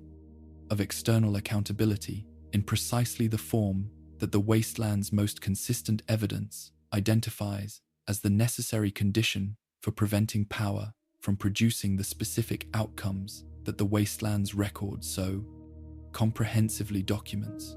What the full breadth of the Power Without Accountability archive ultimately demonstrates is not a counsel of despair. About human nature is not evidence that people are uniformly disposed toward the abuse of power and require only the opportunity to express that disposition fully. The range of behavior documented in the archive is genuinely wide, and the width of it includes people who exercised comprehensive authority with genuine commitment to the welfare of those under them. People whose character was such that the removal of external constraint did not produce the distortions that the removal produced in others. What the archive demonstrates is something more specific and in certain respects more actionable than a general claim about human nature. It demonstrates the specific importance of the external accountability structures that the environment's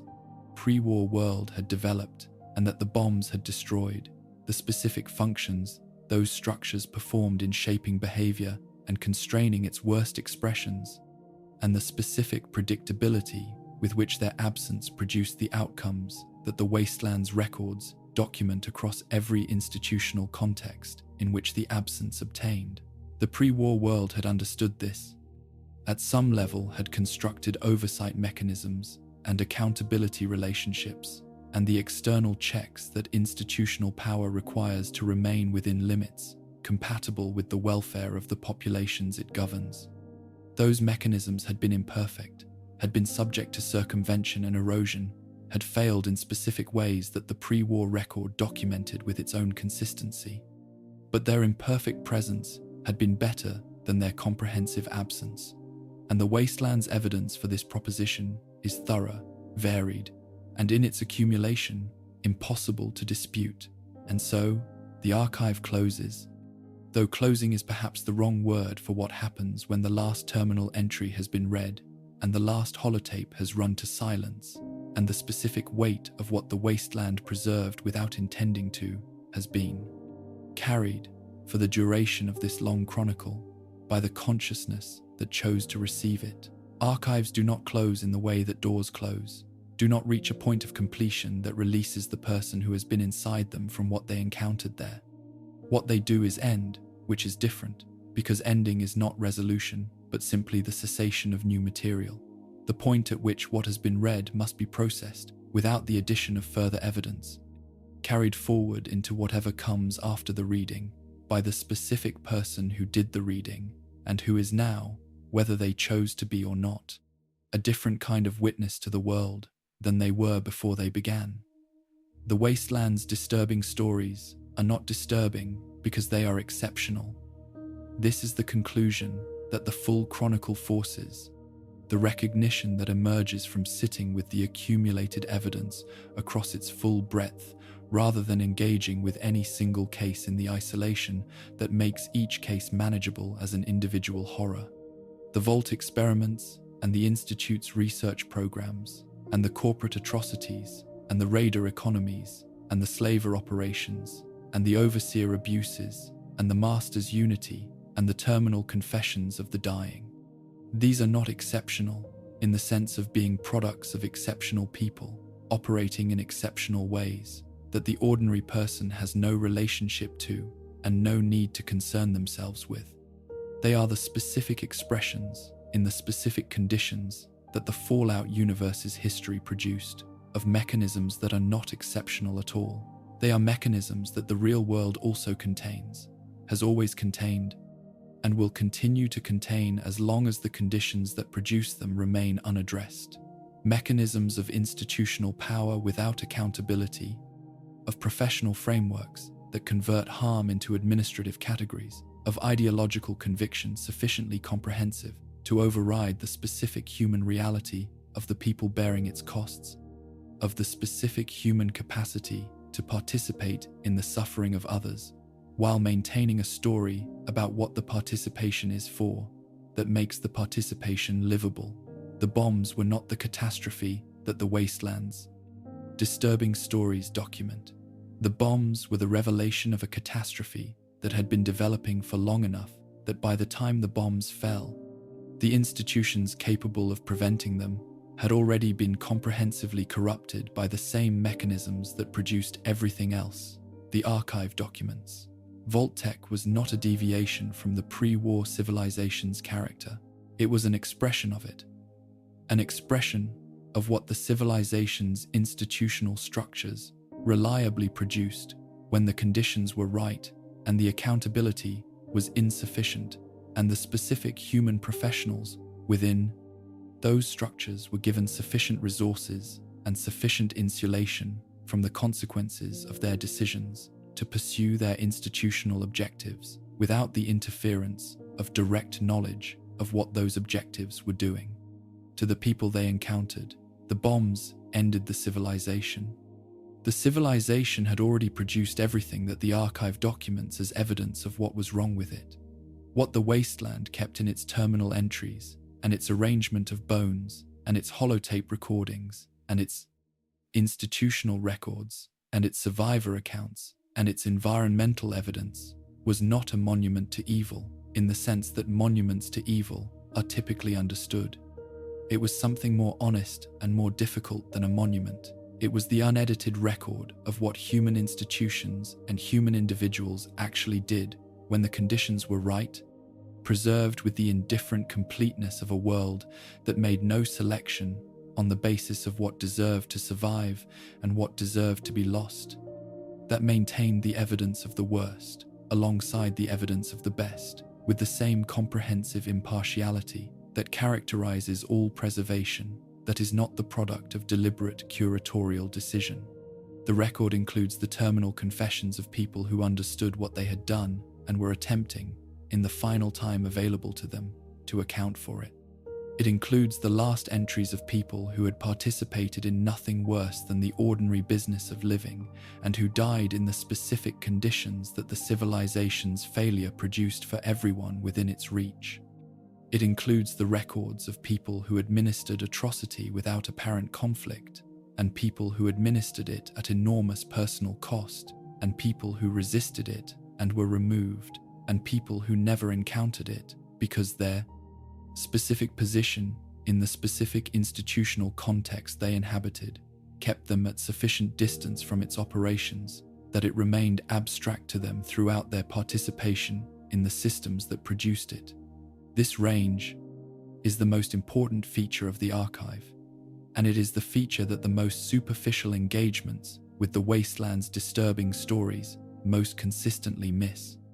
The range means that the archive is not a story about a particular kind of person, about the specific type of individual who is disposed toward cruelty and whose presence in positions of authority produces the outcomes the archive documents.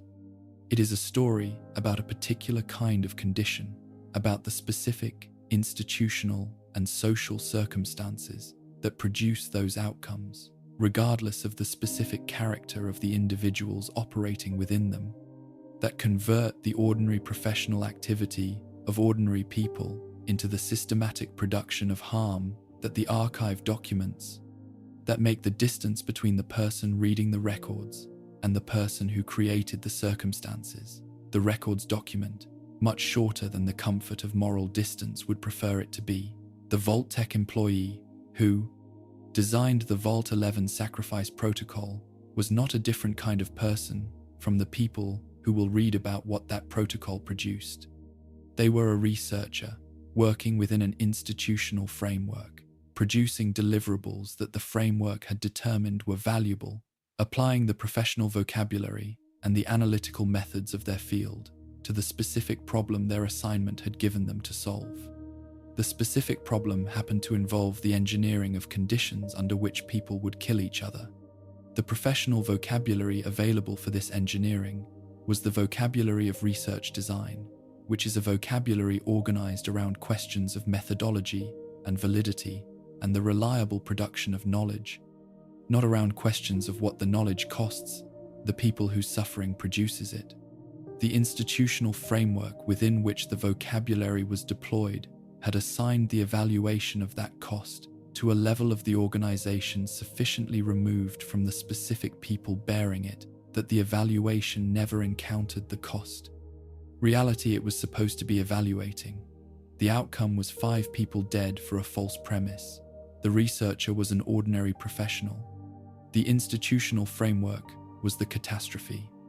The specific comfort that the identification of this mechanism might appear to offer the comfort of locating the catastrophe in the institutional structure rather than in the individual, which appears to distribute responsibility more widely, and therefore to reduce the weight that any single person must bear, is a comfort that the honest engagement with the archive refuses. The institutional framework was built by people. It was maintained by people.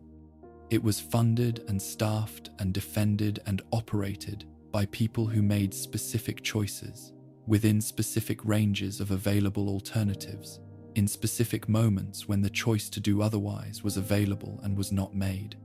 The researcher could have refused the assignment. The overseer could have declined the role. The soldier could have put down the weapon. The senator could have voted against the contract. The engineer could have disclosed the radiation data. These refusals would have had costs, professional costs, social costs.